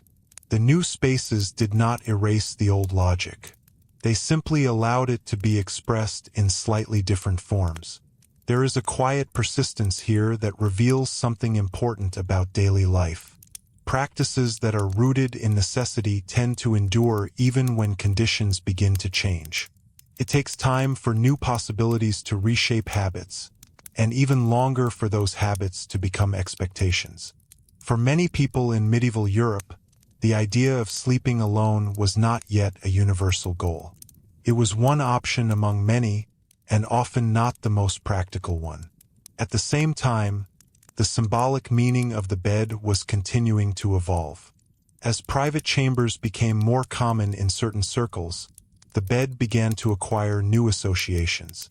It could represent not just rest, but retreat. Not just necessity, but choice. These associations were not evenly distributed, but they began to influence how people talked about comfort, propriety, and the structure of the home. This shift can be seen in the increasing attention given to the arrangement of interiors. Curtains, screens, and partitions were used not only to retain warmth, but to create a sense of separation within a shared space. A bed enclosed by curtains could offer a degree of visual privacy even when it stood in a room with others. This was not the same as a separate room, but it marked a step toward a different understanding of personal space. The use of such features also highlights a recurring theme in the history of the bed: adaptation. Rather than waiting for ideal conditions, people modified what they had. A curtain could transform a shared room into a layered space. A screen could create a temporary boundary. A rearranged piece of furniture could shift the flow of movement and provide a sense of enclosure. These adjustments did not eliminate the need to share, but they softened its impact. In some cases, these adaptations were driven by concerns that went beyond comfort. Ideas about modesty, propriety, and social order were evolving alongside material conditions. As these ideas gained influence, they began to shape how people thought about the visibility of the body, the separation of sexes, and the appropriate use of space. The bed, as a central feature of domestic life, became a focal point for these concerns. This does not mean that earlier practices were suddenly judged as improper. Rather, it suggests that new standards were emerging, creating a layered landscape in which different expectations coexisted. A practice that was entirely normal in one setting might be viewed differently in another. This variation is a reminder that medieval Europe was not a single, uniform world, but a collection of regions, communities, and traditions, each with its own rhythm of change. Amid these shifts, the experience of sharing a bed continued to carry its familiar blend of comfort and compromise. The press of bodies, the negotiation of space, the management of warmth and covering, all remained part of the nightly routine for many. What changed gradually was the context in which these experiences were understood. They were no longer the only imaginable way of sleeping. They were one way among several, and that subtle difference began to matter. For those who encountered new forms of sleeping, whether through travel, service in a different household, or changes within their own home, the contrast could be quietly striking. A night spent in a more private setting might reveal possibilities that had previously gone unnoticed. The absence of disturbance, the ability to move freely, the control over one's own space, these experiences could linger in memory, even if they were not immediately attainable on a regular basis. And yet, it is important to remember that such experiences were not universally desired. For some, the absence of others could feel unsettling rather than liberating. The shared bed, with all its imperfections, also provided a sense of presence, of being part of a collective life that extended into the night. The transition toward greater privacy did not simply replace one form of comfort with another. It redefined what comfort meant, often in ways that were not immediately clear. This ambiguity is part of what makes the history of bed sharing so revealing. It shows that change is rarely a simple movement from worse to better. Instead, it involves trade-offs, adjustments, and the gradual reshaping of expectations. The shared bed, once a central feature of daily life, did not disappear because it was universally rejected. It changed because the world around it changed, altering the balance between necessity and possibility. As these changes continued to unfold, they began to influence not only how people slept, but how they organized their homes more broadly. The separation of functions, sleeping, eating, working, became more pronounced in some contexts, leading to a reconfiguration of space that would eventually transform the experience of the night. But even as these new arrangements took shape, the older patterns remained close at hand, ready to reassert themselves whenever conditions demanded it. And in that tension between persistence and change, between shared necessity and emerging individuality, the medieval bed remained what it had always been. A place where the realities of the world gathered at the end of the day, shaping the body's rest in ways that were as revealing as they were quietly enduring, just as households continued to adapt, rearrange, and negotiate who would lie beside whom when the room finally settled into darkness once again. And in that repeated, almost unnoticed, act of negotiation, we begin to see something else taking shape. An early awareness that the bed was not only a necessity to be managed, but a space that could, under the right conditions, be controlled. Control, in this context, did not mean complete autonomy.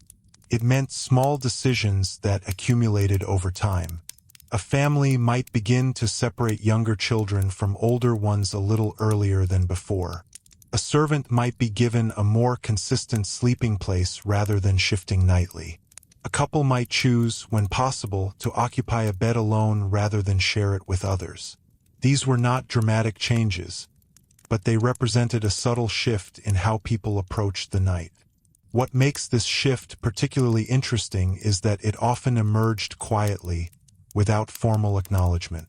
There was no single moment when shared sleeping was declared outdated or replaced.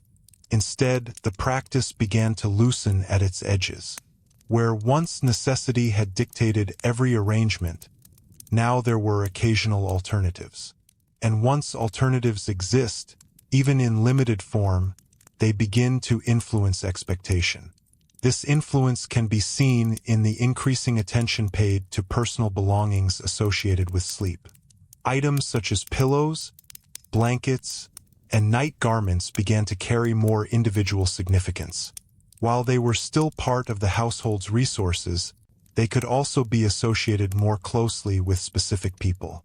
A person might have their own blanket or preferred covering, even within a shared bed. This did not create full privacy, but it introduced a layer of personal distinction within the collective space. In some cases, this distinction extended to the bed itself.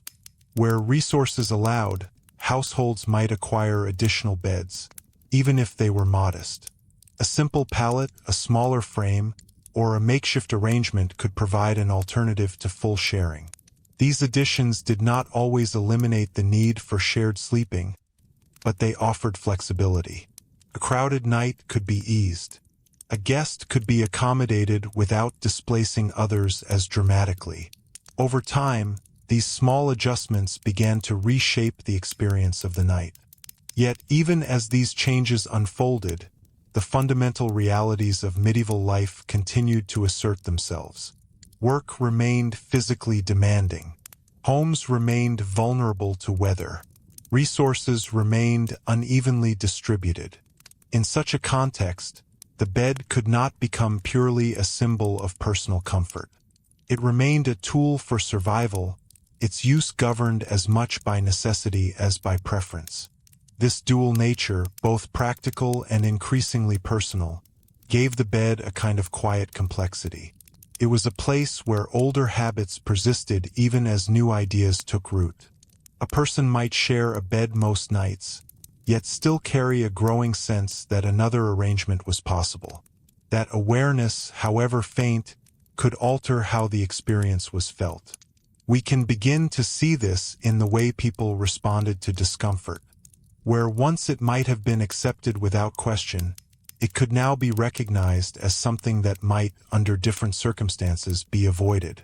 A cramped position, a restless companion, or a lack of warmth might still be endured, but it might also be noted, remembered, and compared to other experiences. This process of comparison is subtle, but it plays an important role in shaping change. At the same time, the shared bed continued to serve as a point of connection. For many, it remained one of the few places where the household gathered in relative stillness. The day's labor was done, the room was quiet, and the presence of others could be felt in a different way. Even in discomfort, there could be a sense of shared existence, of moving through the same conditions together. This aspect of bed sharing is easy to overlook, but it helps explain why the practice did not disappear simply because alternatives began to emerge. There is also a rhythm to this shared existence that deserves attention. The night was not a uniform stretch of time, but a sequence of phases: settling, sleeping, waking, and rising. In a shared bed, these phases overlapped among individuals. One person might drift into sleep while another remained awake. One might wake briefly while others slept. These overlapping rhythms created a kind of layered experience, where the boundary between sleep and wakefulness was not entirely fixed. This layering could produce moments of quiet awareness. A person might wake in the night and become conscious of the others around them, the sound of breathing, the warmth of bodies, the faint movement of someone turning. These moments were not necessarily dramatic, but they were part of the lived experience of shared sleeping. They remind us that the bed was not only a place of unconscious rest, but also a space where the presence of others was continually, if subtly, perceived. As the broader society continued to evolve, these experiences began to be framed in new ways. The increasing emphasis on individual space and personal comfort did not erase the memory of shared sleeping, but it changed how it was understood. What had once been seen as a normal aspect of life could begin to be viewed through a different lens, shaped by emerging ideals of privacy and selfhood. This shift in perception did not occur evenly, and it did not affect all groups in the same way. For some, the shared bed remained a constant, its meaning largely unchanged. For others, particularly those with access to new forms of housing or wealth, it became a point of contrast, a reminder of earlier conditions or of different social positions. The bed, in this sense, became a marker not only of current circumstances, but of the distance between different ways of living. And yet, despite these emerging distinctions, the practical challenges of the night remained. Cold, discomfort, illness, and the demands of daily life continued to shape how people slept. The bed, whether shared or not, could not fully escape these influences. It could be improved, adjusted, or reimagined, but it remained tied to the broader conditions of the world. This connection is perhaps most evident in moments when those conditions became more difficult. A harsh winter, a poor harvest, or a period of instability could quickly undo any gains in comfort. Households might find themselves more crowded, resources more limited, and sleeping arrangements more strained.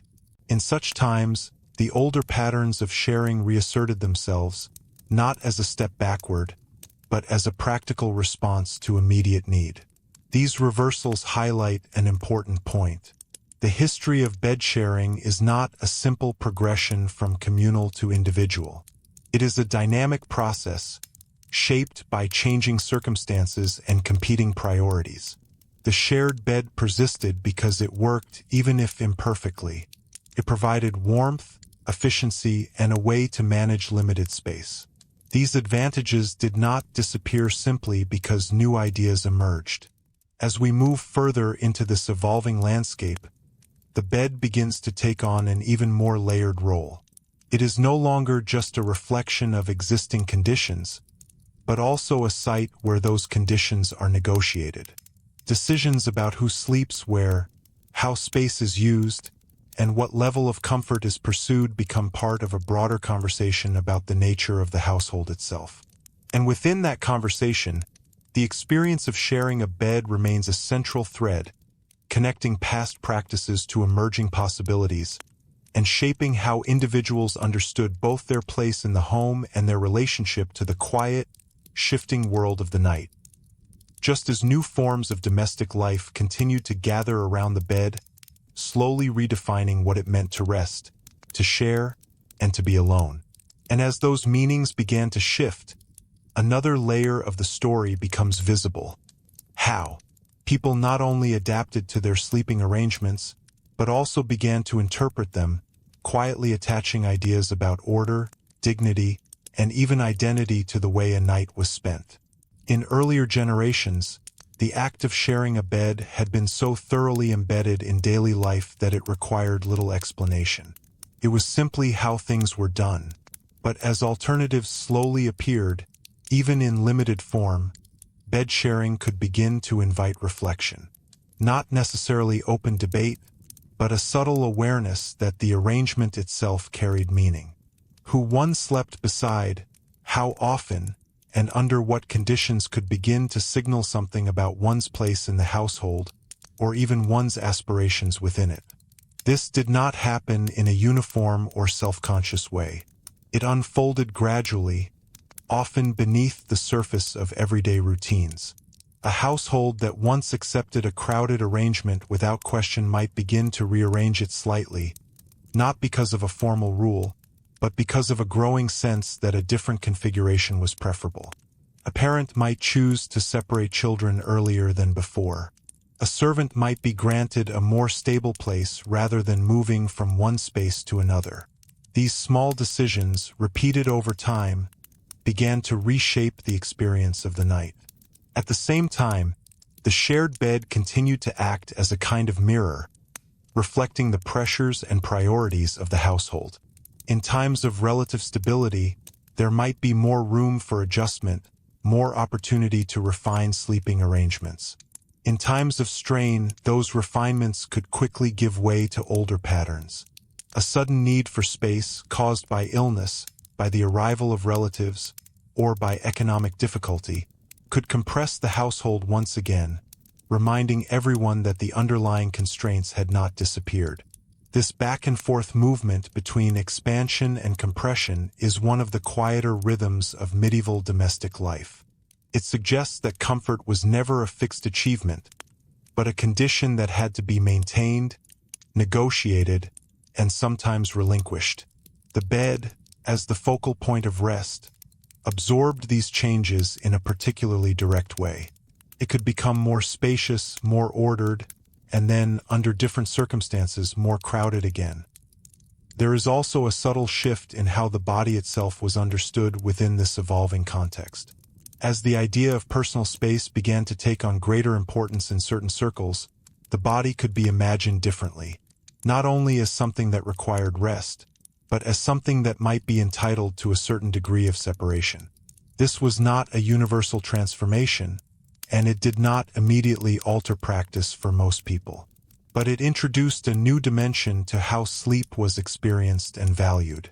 This emerging perspective can be seen in the increasing care given to the immediate environment of the bed. Even within shared spaces, there might be more attention to cleanliness, to the arrangement of bedding, and to the small details that made rest more manageable. A blanket might be shaken more thoroughly. A mattress might be turned or adjusted. These actions were not new, but their significance could deepen as expectations shifted. They became part of a broader effort to shape the sleeping environment, even within its limits. At the same time, the presence of others remained a defining feature of the experience. The shared bed continued to carry its familiar mix of comfort and compromise. The warmth of another body could still be welcome, particularly in colder months. The proximity could still provide a sense of reassurance. But alongside these familiar elements, there could also be a growing awareness of what it meant to lack space, to be unable to move freely, or to have one's rest shaped by the habits of others. This awareness did not necessarily lead to immediate change, but it contributed to a gradual reimagining of the bed's role within the household. It began to be seen not only as a shared resource, but as something that could, under the right conditions, be more closely aligned with individual need. This idea remained limited in its application, but it marked an important shift in perspective. The influence of this shift can be traced in the ways people spoke about comfort and propriety. As notions of refinement evolved, the arrangement of sleeping spaces could become part of a broader conversation about what it meant to live well. A household that could offer more controlled sleeping conditions might be seen as more orderly, more respectable, or more advanced. These judgments were not always explicit, but they shaped how people understood both their own lives and the lives of others. And yet, even as these ideas gained traction, the practical realities of shared sleeping continued to assert themselves in daily life. A family might aspire to greater separation, but still find itself returning to familiar patterns when circumstances demanded it. A servant might experience improved conditions in one household, only to encounter more crowded arrangements in another. These variations remind us that the history of the bed is not a story of steady progress, but of overlapping experiences that reflect the uneven nature of change. Within this complexity, the shared bed remains a constant point of reference. It anchors the narrative in the physical realities of medieval life, while also revealing the subtle ways in which those realities were being reinterpreted. It shows us how people lived, but also how they began to think differently about how they lived. Perhaps one of the most revealing aspects of this process is how quietly it unfolds. There are no dramatic declarations, no clear turning points. Instead, there is a slow accumulation of small changes, adjustments in space, in habit, in expectation, that gradually reshape the experience of the night. The bed, once an unquestioned center of shared life, becomes a site of gentle tension between what is and what might be. And in that tension, we can begin to see the outlines of a different domestic world taking shape. A world in which the boundaries between individuals are more clearly defined, in which the night offers a greater degree of solitude, and in which the bed itself becomes more closely associated with personal space. But this world does not fully replace the old one. It emerges alongside it, interacting with it, and sometimes retreating before its enduring logic. So as the household settles once again into the familiar rhythm of evening, bedding arranged, bodies positioned, the room gradually quieting, we are left with a scene that is both deeply traditional and subtly changing. The shared bed remains, carrying with it the weight of centuries of practice, even as new ideas begin to gather at its edges, quietly reshaping what it means to lie down beside another person and wait for sleep to arrive. And if we follow that moment just a little more closely, after the final adjustments have been made, after the last embers settle, after the room has grown still, we begin to notice something else that is easy to miss. How deeply the shared bed tied each individual not only to the people around them, but to the larger uncertainties of the world beyond the walls. Because once the lights were gone and the household quieted, the limits of control became more apparent. During the day, people could act, move, work, and respond. At night, especially in a shared space, they had to surrender a degree of awareness. And that surrender was never complete. Even in sleep, there was a lingering sensitivity to sound, to movement, to change. In a crowded bed, this sensitivity was not just personal. It was collective. A sudden noise outside, the shift of wind against the structure, the distant sound of animals, or even an unfamiliar footstep could ripple through the room. One person might stir, then another, until the stillness was briefly broken. In such moments, the shared bed became a kind of early warning system. The presence of others meant that disturbance rarely remained isolated. It spread quietly but perceptibly through the bodies at rest. This quality of shared awareness had practical value. In a world where fire was a constant risk, where doors were not always secure, and where night could conceal both accident and threat, the ability of a household to respond collectively mattered. The bed, by bringing people together, increased the likelihood that someone would notice if something was wrong.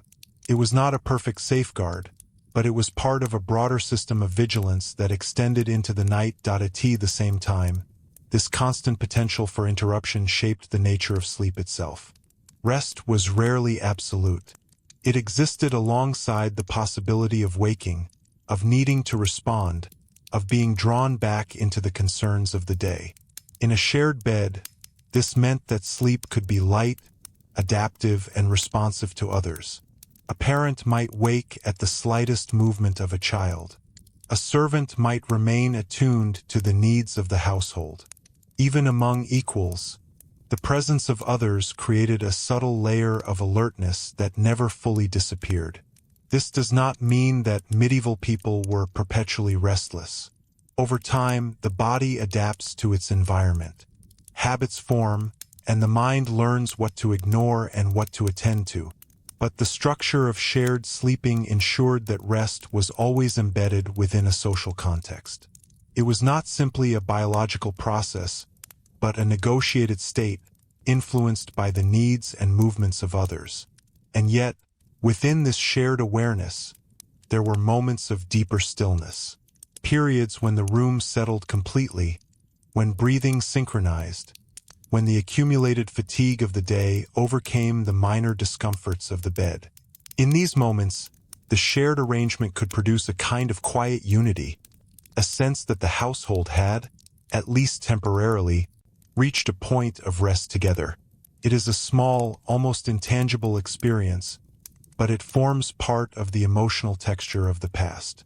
As the night progressed, these layers of awareness and stillness would shift. Someone might wake to tend the fire, adjusting embers to preserve warmth for the remaining hours. Another might rise briefly for practical needs, moving carefully to avoid waking others. Each movement, however small, required consideration. In a shared bed, there was no such thing as a completely private action. Even the most ordinary tasks had to be performed with an awareness of those nearby. This awareness extended into the management of space within the bed itself. Over the course of the night, bodies shifted, blankets moved, positions changed. What began as a carefully arranged configuration might gradually loosen, requiring subtle adjustments. A person might pull a covering closer, turn away from a draft, or shift to relieve pressure. These movements were often unconscious, but they formed part of the ongoing negotiation that allowed shared sleeping to continue without constant disruption. And then, slowly, the first signs of morning would begin to appear, not as a sudden transition, but as a gradual change in light, in temperature, in sound. The room would begin to stir again, often before full waking. Someone might rise early for work, creating a small disturbance that spread through the bed. Others might follow, their movements signaling the end of the night's shared stillness. This transition from night to day was rarely silent or solitary. It was a collective process, shaped by the same proximity that had defined the night. The shared bed ensured that waking was often a shared experience as well. There was little opportunity for private reflection before the day began. The household moved together, or in close sequence, from rest into activity. And in that movement, the bed returned to its role as part of the broader household space. Bedding might be folded or set aside. The area might be cleared for daytime use. The physical traces of the night were gradually removed, making room for the demands of the day. This transformation reinforces an important point. The bed was not a fixed, isolated object, but a flexible element within a constantly changing environment. Over time, as new forms of domestic life continued to develop, this daily transformation began to shift. In households with more defined spaces, the bed could remain in place, less subject to the immediate needs of the day. This stability altered the relationship between night and day, creating a clearer boundary between the two. But for much of the medieval period, that boundary remained fluid, and the shared bed was part of that fluidity. There is a quiet continuity in all of this. Despite the changes in perception, in architecture, and in expectation, the fundamental experience of sharing a bed persisted for a long time. It adapted, it shifted, it took on new meanings, but it did not disappear. It remained a practical solution to the challenges of living in a world where space, warmth, and resources were unevenly distributed. And perhaps most importantly, it remained a human experience, one that combined necessity with adaptation, discomfort with familiarity, and proximity with a subtle form of connection. The shared bed was not simply a relic of a harsher past. It was a reflection of how people lived together, how they managed the limits of their environment, and how they found ways to rest within those limits. So as the household rises once more, moving from the quiet of the night into the activity of the day, the bed is left behind as a silent witness to those shared hours, ready to be rearranged, reused, and reinterpreted again when evening returns, and with it, the ongoing negotiation of who will lie beside whom, and how that simple act will continue to shape the experience of medieval life, because once the day fully begins, it becomes clear that the shared bed was never just about the night. It quietly influenced how the entire day unfolded, shaping mood, energy, and even the way people related to one another in the hours that followed. A restless night did not remain confined to the darkness. It carried forward into the morning, into the pace of work, into the patience one had with others. In a crowded household, where sleep might be interrupted or uneven, this could have subtle but real effects. A poorly rested body moved more slowly.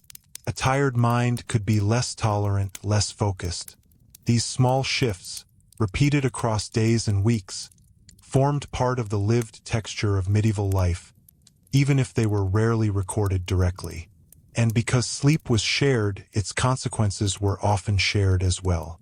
If one person's restlessness disturbed others, the effects rippled outward. A single uncomfortable sleeper could create a chain of fatigue that touched multiple members of the household. This was not a dramatic event, but a quiet accumulation, one that could influence the rhythm of work, the tone of conversation, and the overall atmosphere within a home. At the same time, there was a kind of resilience built into this system. People adapted not only to the conditions of the night, but also to their consequences. Work continued. Tasks were completed. Life moved forward. The shared bed, with all its imperfections, was part of a broader pattern of endurance. It did not prevent fatigue, but it existed alongside a way of life that expected and absorbed it. This resilience is important to recognize because it helps us avoid viewing medieval bed sharing solely through the lens of discomfort. The experience was not ideal by modern standards, but it was integrated into a system that functioned, however imperfectly. People found ways to live within it, to manage its challenges, and to continue their daily routines despite its limitations. And yet, within that resilience, there were moments when the limits became more visible. A particularly cold night, a period of illness, or an unusually crowded arrangement could push the system to its edge. In such moments, the shared bed could become a site of strain rather than support. Sleep might be fragmented, tempers shorter, the body less able to recover. These episodes, though temporary, revealed the fragility beneath the surface of adaptation. It is in these moments that the emerging desire for greater control over sleeping space becomes more understandable. When the limits of shared arrangements were felt most sharply, the idea of separation, of having one's own space, one's own bed, could carry a different weight. It was not merely a matter of comfort, but of relief. Relief from disturbance, from exposure, from the constant negotiation that defined shared sleep. But again, this desire did not immediately translate into widespread change. For most people, the conditions that made shared sleeping necessary remained in place. The bed continued to be used as it always had been, even as the idea of something different began to take shape at the edges of experience. This tension between reality and possibility is one of the defining features of this period. It reminds us that historical change is not only about what people do, but also about what they begin to imagine. The shared bed persisted not because alternatives were unthinkable, but because they were often unattainable. And yet, once imagined, those alternatives could influence how existing arrangements were perceived. In some cases, this influence appeared in small acts of preference.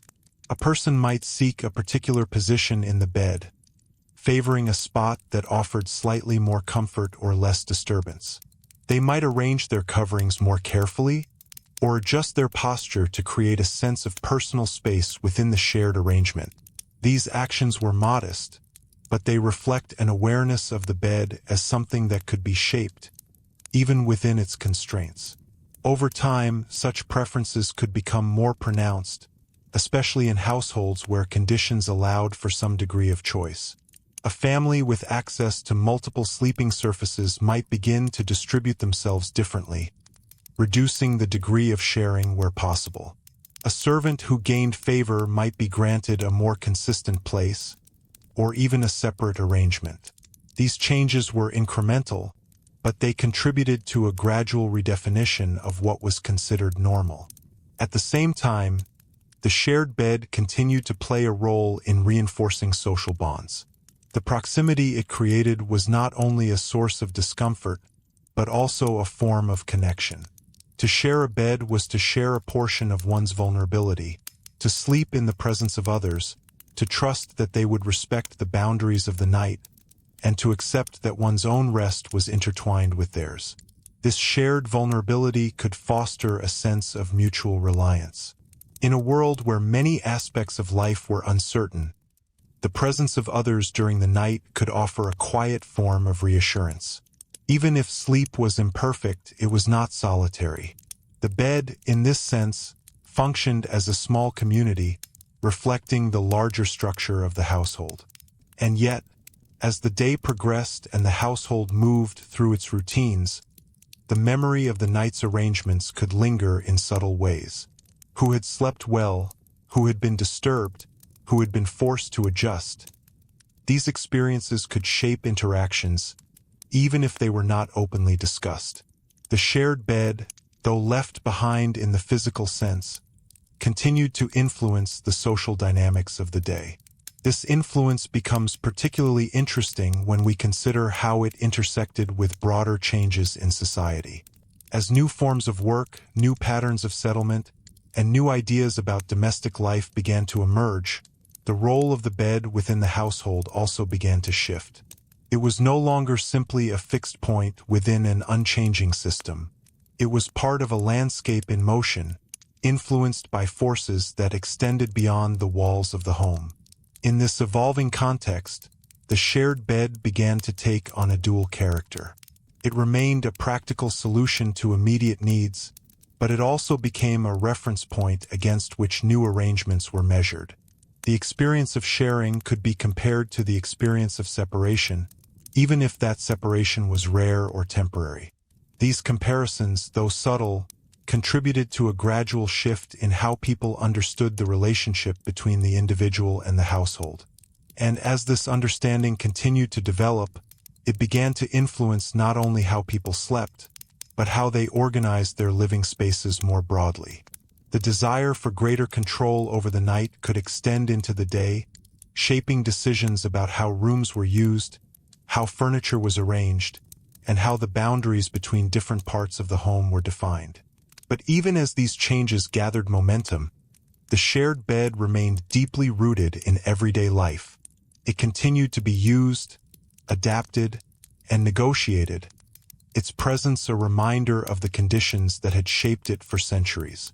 The transformation of sleeping arrangements was underway, but it was far from complete. So as evening approaches once again, and the household begins the familiar process of preparing for rest, the bed returns to its central role, part necessity, part habit, part evolving symbol, ready to receive those who will gather around it, bringing with them not only the fatigue of the day, but also the quiet, ongoing shift in how they understand the space in which they will lie down together.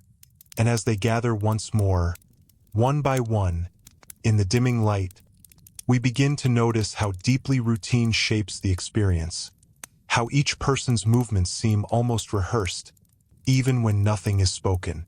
There is often a particular order to it. The youngest or most dependent might be settled first, placed in the warmest or most protected position. Those who have finished their tasks later may join afterward, easing themselves into whatever space remains. In a crowded arrangement, the final person to enter the bed does not simply lie down. They negotiate their place, adjusting bodies, shifting coverings, and finding a position that disturbs others as little as possible. It is a quiet, practiced sequence, carried out with a familiarity that suggests long repetition. And within that repetition, there is a kind of memory, not written or recorded, but held in the body. Each person knows, without needing to think about it, how to turn, where to place an arm, how to avoid pressing too heavily against another. These are small skills learned over time that allow shared sleeping to function. They are rarely noticed until they are disrupted, until a new person enters the arrangement or a familiar one is absent. Absence, in fact, can be as revealing as presence. When a regular member of the household is missing, through travel, illness, or some other change, the bed itself feels different. The space they occupied remains, not only physically but in the rhythm of the arrangement. Others may shift to fill it, but the pattern is altered. The night feels slightly unfamiliar, even if only in a subtle way. This suggests that bed sharing was not just about managing space, but about maintaining a kind of continuity within the household. This continuity extended across seasons, across years, even across generations. Children who grew up sharing beds would carry those habits into adulthood, whether they remained in the same household or moved into another. The patterns of sleeping, how space was negotiated, how proximity was managed, became part of their understanding of daily life. And even as conditions began to change, those early experiences could continue to shape how they approached the night. At the same time, the shared bed remained sensitive to the immediate environment. A sudden drop in temperature might draw people closer together, compressing the arrangement in search of warmth. A warmer night might allow for a slight expansion, a bit more space between bodies. These adjustments were not planned in advance.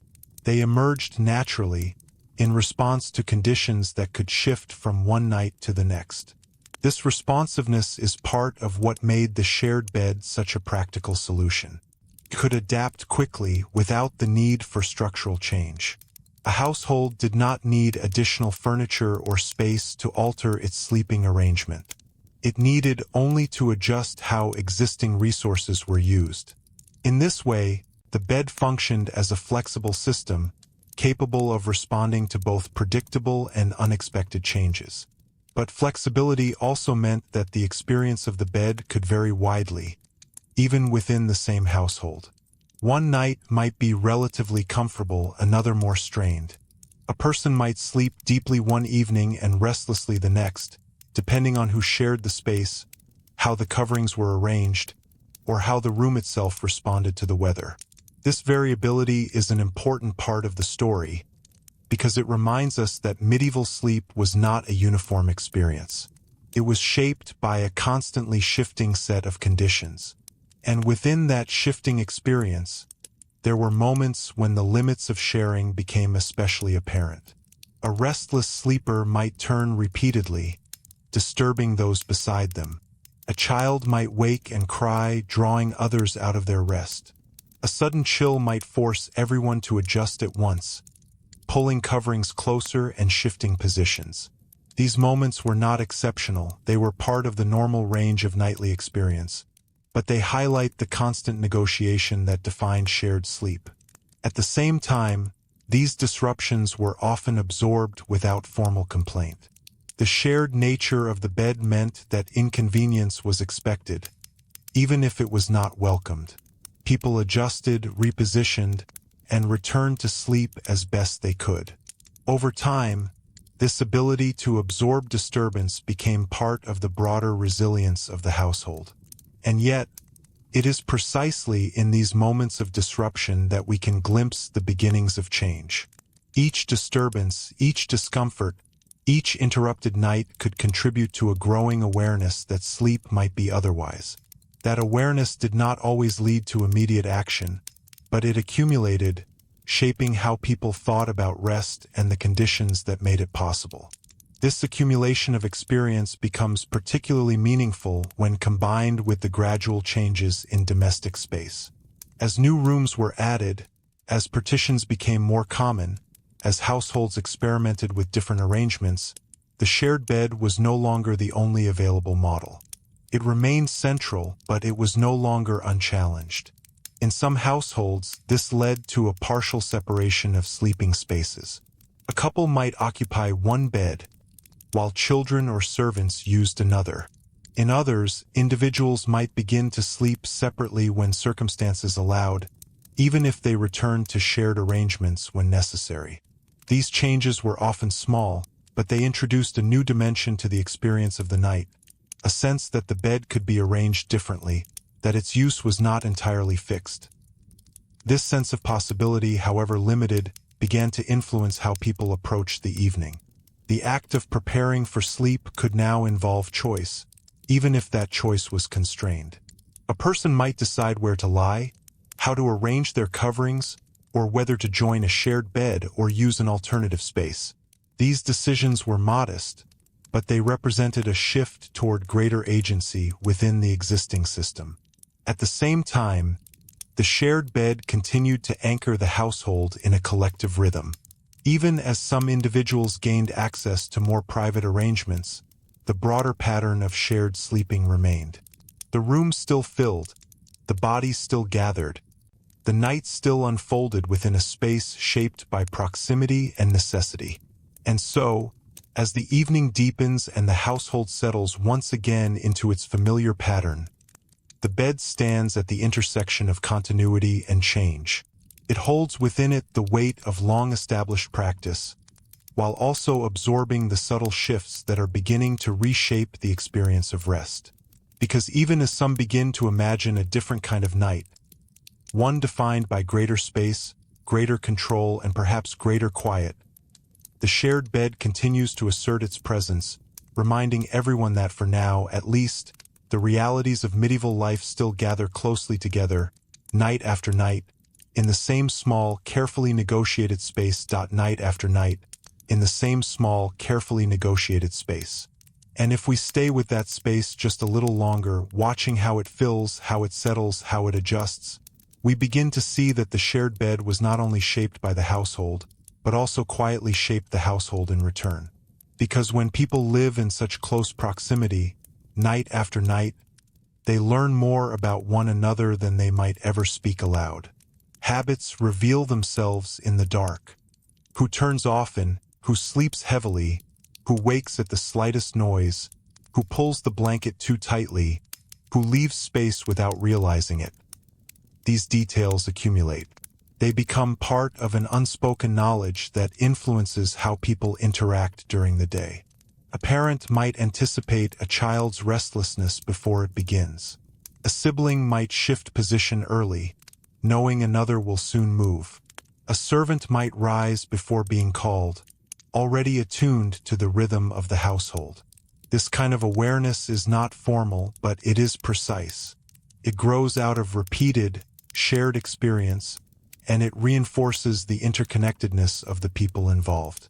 In this way, the bed becomes more than a place of rest. It becomes a place of observation, quiet, unintentional, but continuous. And that observation carries consequences. It can build familiarity, even a kind of intimacy, but it can also reduce the distance between individuals in ways that leave little room for concealment. In a shared sleeping space, it is difficult to remain entirely private, even in small matters. This lack of concealment could be comforting or uncomfortable, depending on the situation. For some, it created a sense of being known, of belonging within a shared life. For others, it limited the ability to withdraw, to be alone with one's thoughts or emotions. The bed, once again, reflects the dual nature of medieval domestic life, both connective and constraining at the same time. And as we consider this duality, another subtle layer begins to emerge: the relationship between the shared bed and authority within the household. Because proximity did not eliminate hierarchy. If anything, it made it more immediate. Those with greater authority often occupied the more secure or comfortable positions. They might have priority in access to better bedding, warmer locations, or more stable arrangements. This did not always need to be enforced. Over time, these patterns could become accepted, even expected. A child might naturally take a less favorable position. A servant might assume their place without question. The shared bed, then, became one of the many ways in which social order was expressed in daily life, not through formal rules but through repeated practice.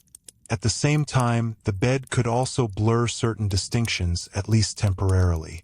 In the darkness, under shared coverings, the physical distance between individuals was reduced. The same cold, the same discomfort, the same need for rest affected everyone, even if not equally. There is a quiet leveling effect in that, a reminder that despite differences in status, the body remains subject to the same basic conditions. This interplay between hierarchy and shared experience is one of the more revealing aspects of the topic. It shows how social structures were maintained, but also how they were lived, how they were felt in the body, not just understood in the mind. The bed, in this sense, becomes a kind of meeting point between structure and experience, where abstract roles are translated into physical reality. And as the night deepens, these dynamics settle into a kind of equilibrium. The initial adjustments give way to stillness. The sounds of movement fade. The room, for a time, holds its arrangement. It is in these quieter stretches that the shared bed functions most smoothly, when the demands of negotiation recede and the body is allowed to rest. But that equilibrium is never permanent. It can be disturbed at any moment by a dream, by discomfort, by an external sound, by the simple need to shift position. And each disturbance requires a response, however small. A turn of the body, a tightening of a blanket, a brief waking before returning to sleep. These responses are often automatic, but they are part of the ongoing process that keeps the shared arrangement intact. Over time, this process becomes almost invisible. It is no longer experienced as a series of adjustments, but as a continuous state. The shared bed is simply how the night works. And yet, beneath that sense of normality, there remains a constant movement, a quiet, unending negotiation that allows multiple bodies to rest in a limited space. As we move forward, it becomes clear that this constant negotiation is one of the reasons why the idea of a more controlled, more individualized sleeping space begins to hold appeal in certain contexts. The shared bed works, but it requires effort, small, repeated efforts that never fully disappear. The possibility of reducing that effort, of simplifying the experience of rest, becomes increasingly attractive where conditions allow. But again, this possibility does not erase the existing system. It exists alongside it, gradually influencing how people think about their options. A household might continue to share beds while also beginning to experiment with new arrangements. An individual might experience both forms of sleeping over the course of their life, carrying impressions from one into the other. This overlap creates a layered experience of the night, where old habits and new expectations coexist. The shared bed remains central, but it is no longer the only frame through which sleep is understood. It becomes part of a broader conversation about space, comfort, and the organization of daily life. And yet, for all these emerging ideas, the immediate reality remains unchanged for many. As the night reaches its deepest point, the room still holds its arrangement. The bodies still lie close. The coverings still shift and settle. The shared bed continues to do what it has always done, holding together the needs, the habits, and the limitations of the household in a single, confined space.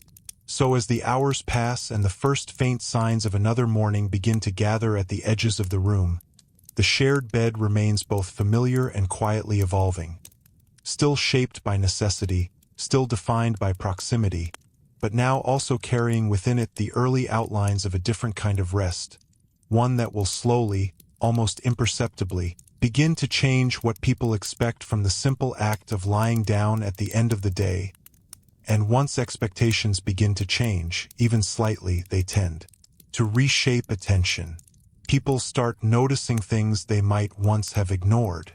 The small inconveniences of shared sleep, the subtle discomforts, the moments of interruption, these do not necessarily become unbearable, but they become more visible. A blanket that is repeatedly pulled away is no longer just part of the night. It becomes something remembered. A cramped position that leaves the body stiff in the morning is no longer simply endured. It is quietly compared to the idea of something better. These are not dramatic realizations, but they accumulate. Over time, they begin to influence how individuals approach the bed, even if the arrangement itself remains unchanged. This shift in attention also brings a slightly different awareness of the body. When sleep is shared, the body is always in relation to others, adjusting, accommodating, responding. But as the idea of more individual space begins to take shape, the body can be imagined differently, as something that might move freely, stretch fully, or rest without negotiation. This imagined freedom does not yet replace the shared experience, but it exists alongside it, creating a quiet contrast. And that contrast can be felt most clearly in those rare moments when someone experiences a different kind of night. Perhaps during travel, or while staying in a household with more space, or even through a temporary rearrangement at home, a person might find themselves sleeping alone or with significantly more room. The difference, when it occurs, is often subtle at first. Less disturbance, more control over coverings, the ability to shift without affecting anyone else. But even a single experience like this can leave an impression. It does not necessarily lead to immediate change, but it introduces a new point of reference. The shared bed is no longer the only model of sleep that exists in the mind. It becomes one option among others, even if those others are not yet widely accessible. At the same time, the shared bed continues to carry its own forms of meaning and value. It remains a place of closeness, of shared experience, of collective endurance. For many, these aspects are not easily replaced. The presence of others can still provide reassurance. The familiar rhythm of shared sleeping can still feel natural. The idea of complete separation, while appealing in some ways, can also feel unfamiliar or even isolating. This balance between familiarity and change is what gives this period its particular character. The shared bed is not simply fading away. It is being reinterpreted. Its advantages and disadvantages are being weighed, not always consciously, but through experience. People are living within a system that continues to function, even as they begin to imagine alternatives. And within this process, the role of the household becomes even more important. Decisions about sleeping arrangements are rarely made by individuals alone. They are shaped by the needs and structure of the group. A family might continue to share beds because it makes practical sense, even if some members begin to prefer otherwise. A household might experiment with new arrangements, only to return to older patterns when circumstances change. This collective dimension means that change is often gradual and uneven. It does not move at the same pace for everyone. Some individuals may experience more private arrangements earlier, while others continue in shared conditions for much longer.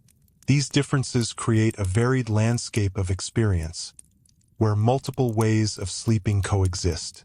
In this landscape, the shared bed begins to take on a slightly different role. It is no longer just the default. It becomes a reference point, a familiar arrangement against which other possibilities are measured. This does not diminish its importance, but it adds a new layer to its meaning. It is both a practical solution and a reminder of the conditions that made it necessary. As the night unfolds once more, this layered meaning is present, even if it is not consciously acknowledged. The household gathers, the bedding is arranged, the familiar positions are taken. The process feels the same, and in many ways it is. But beneath that familiarity, there is a subtle shift, a growing awareness that the experience could be different. This awareness does not disrupt the night. The shared bed still functions as it always has, accommodating the needs of those who lie within it. The movements, the adjustments, the quiet negotiations continue, but they now exist alongside a broader understanding, one that is slowly, almost imperceptibly, altering how the bed is perceived. And as this perception continues to evolve, it begins to influence not only the night, but the way people think about their homes, their bodies, and their daily routines. The bed, once a simple necessity, becomes part of a larger conversation about comfort, space, and the organization of life. Yet for all this change, the immediate reality remains grounded in the same conditions that have shaped it for generations. The room is still shared. The bed is still a collective space. The night is still a time when the household comes together, not apart. The transformation is underway, but it is not complete. So as the final movements of the evening settle and the room returns to stillness, the shared bed holds within it both the weight of tradition and the quiet beginnings of change, continuing night after night to shape how people rest, how they adapt, and how they gradually come to imagine a different way of lying down when the day finally comes to an end. And how they gradually come to imagine a different way of lying down when the day finally comes to an end. Over time, that imagination would grow into something more concrete, shaping not just individual nights, but the very structure of the home itself. As centuries passed, the idea that a bed could belong to a single person, or at least to a single pair, became more widely accepted in certain parts of Europe. Rooms became more defined. Functions became more separated. The place of sleep began, slowly, to move away from the center of shared domestic life and into more private corners of the home. What had once been a necessity began to feel, in some contexts, like a choice. But that shift was never complete, and it was never universal. The memory of shared beds lingered long after new arrangements appeared. In many places, and for many people, the old patterns remained, not as relics of a forgotten past, but as living practices shaped by the same forces of cost, climate, and space that had always governed them. And even where privacy increased, something else quietly changed. The night grew quieter but also more solitary. The bed became more comfortable but also more individual. The small, constant awareness of others, the shared breathing, the subtle movement, the collective rhythm of rest began to fade. In its place came a different kind of experience, one defined by separation rather than proximity. It is tempting to see this as a simple improvement, a movement toward greater comfort and control. And in many ways it was. But something else was lost in the process, something less tangible but still real. The sense that the night was shared, that rest was a collective act, shaped as much by the presence of others as by the needs of the self. When we look back at the shared beds of medieval Europe, then we are not just looking at a practice that has disappeared. We are looking at a different way of understanding what it means to rest. A way in which comfort was negotiated rather than assumed, in which privacy was limited but presence was constant, and in which the simple act of lying down carried with it the weight of the household, the season, and the wider world. And perhaps that is why the subject continues to hold attention, because it reveals something both distant and familiar. The details are different, the crowded rooms, the shared coverings, the constant adjustments, but the underlying need is the same. People sought warmth, safety, and enough rest to meet the next day. They adapted to what they had, found ways to endure discomfort, and, when possible, imagined something better. So the next time the day comes to an end, and the quiet of night begins to settle, it is worth remembering that for much of history, that quiet was not empty. It was filled with the presence of others, with the sounds of shared life, and with the quiet, ongoing negotiation of how to rest together in a world that offered very little space to be alone. And if you've been listening along, you might find yourself wondering, what part of that shared experience would feel most unfamiliar to you today? And what part, perhaps, would feel quietly recognizable? If you enjoy this kind of calm, thoughtful history, consider staying with the channel for more journeys like this, where the smallest details of the past slowly open into something larger, and where even the most ordinary moments, like sleep, reveal how people truly lived.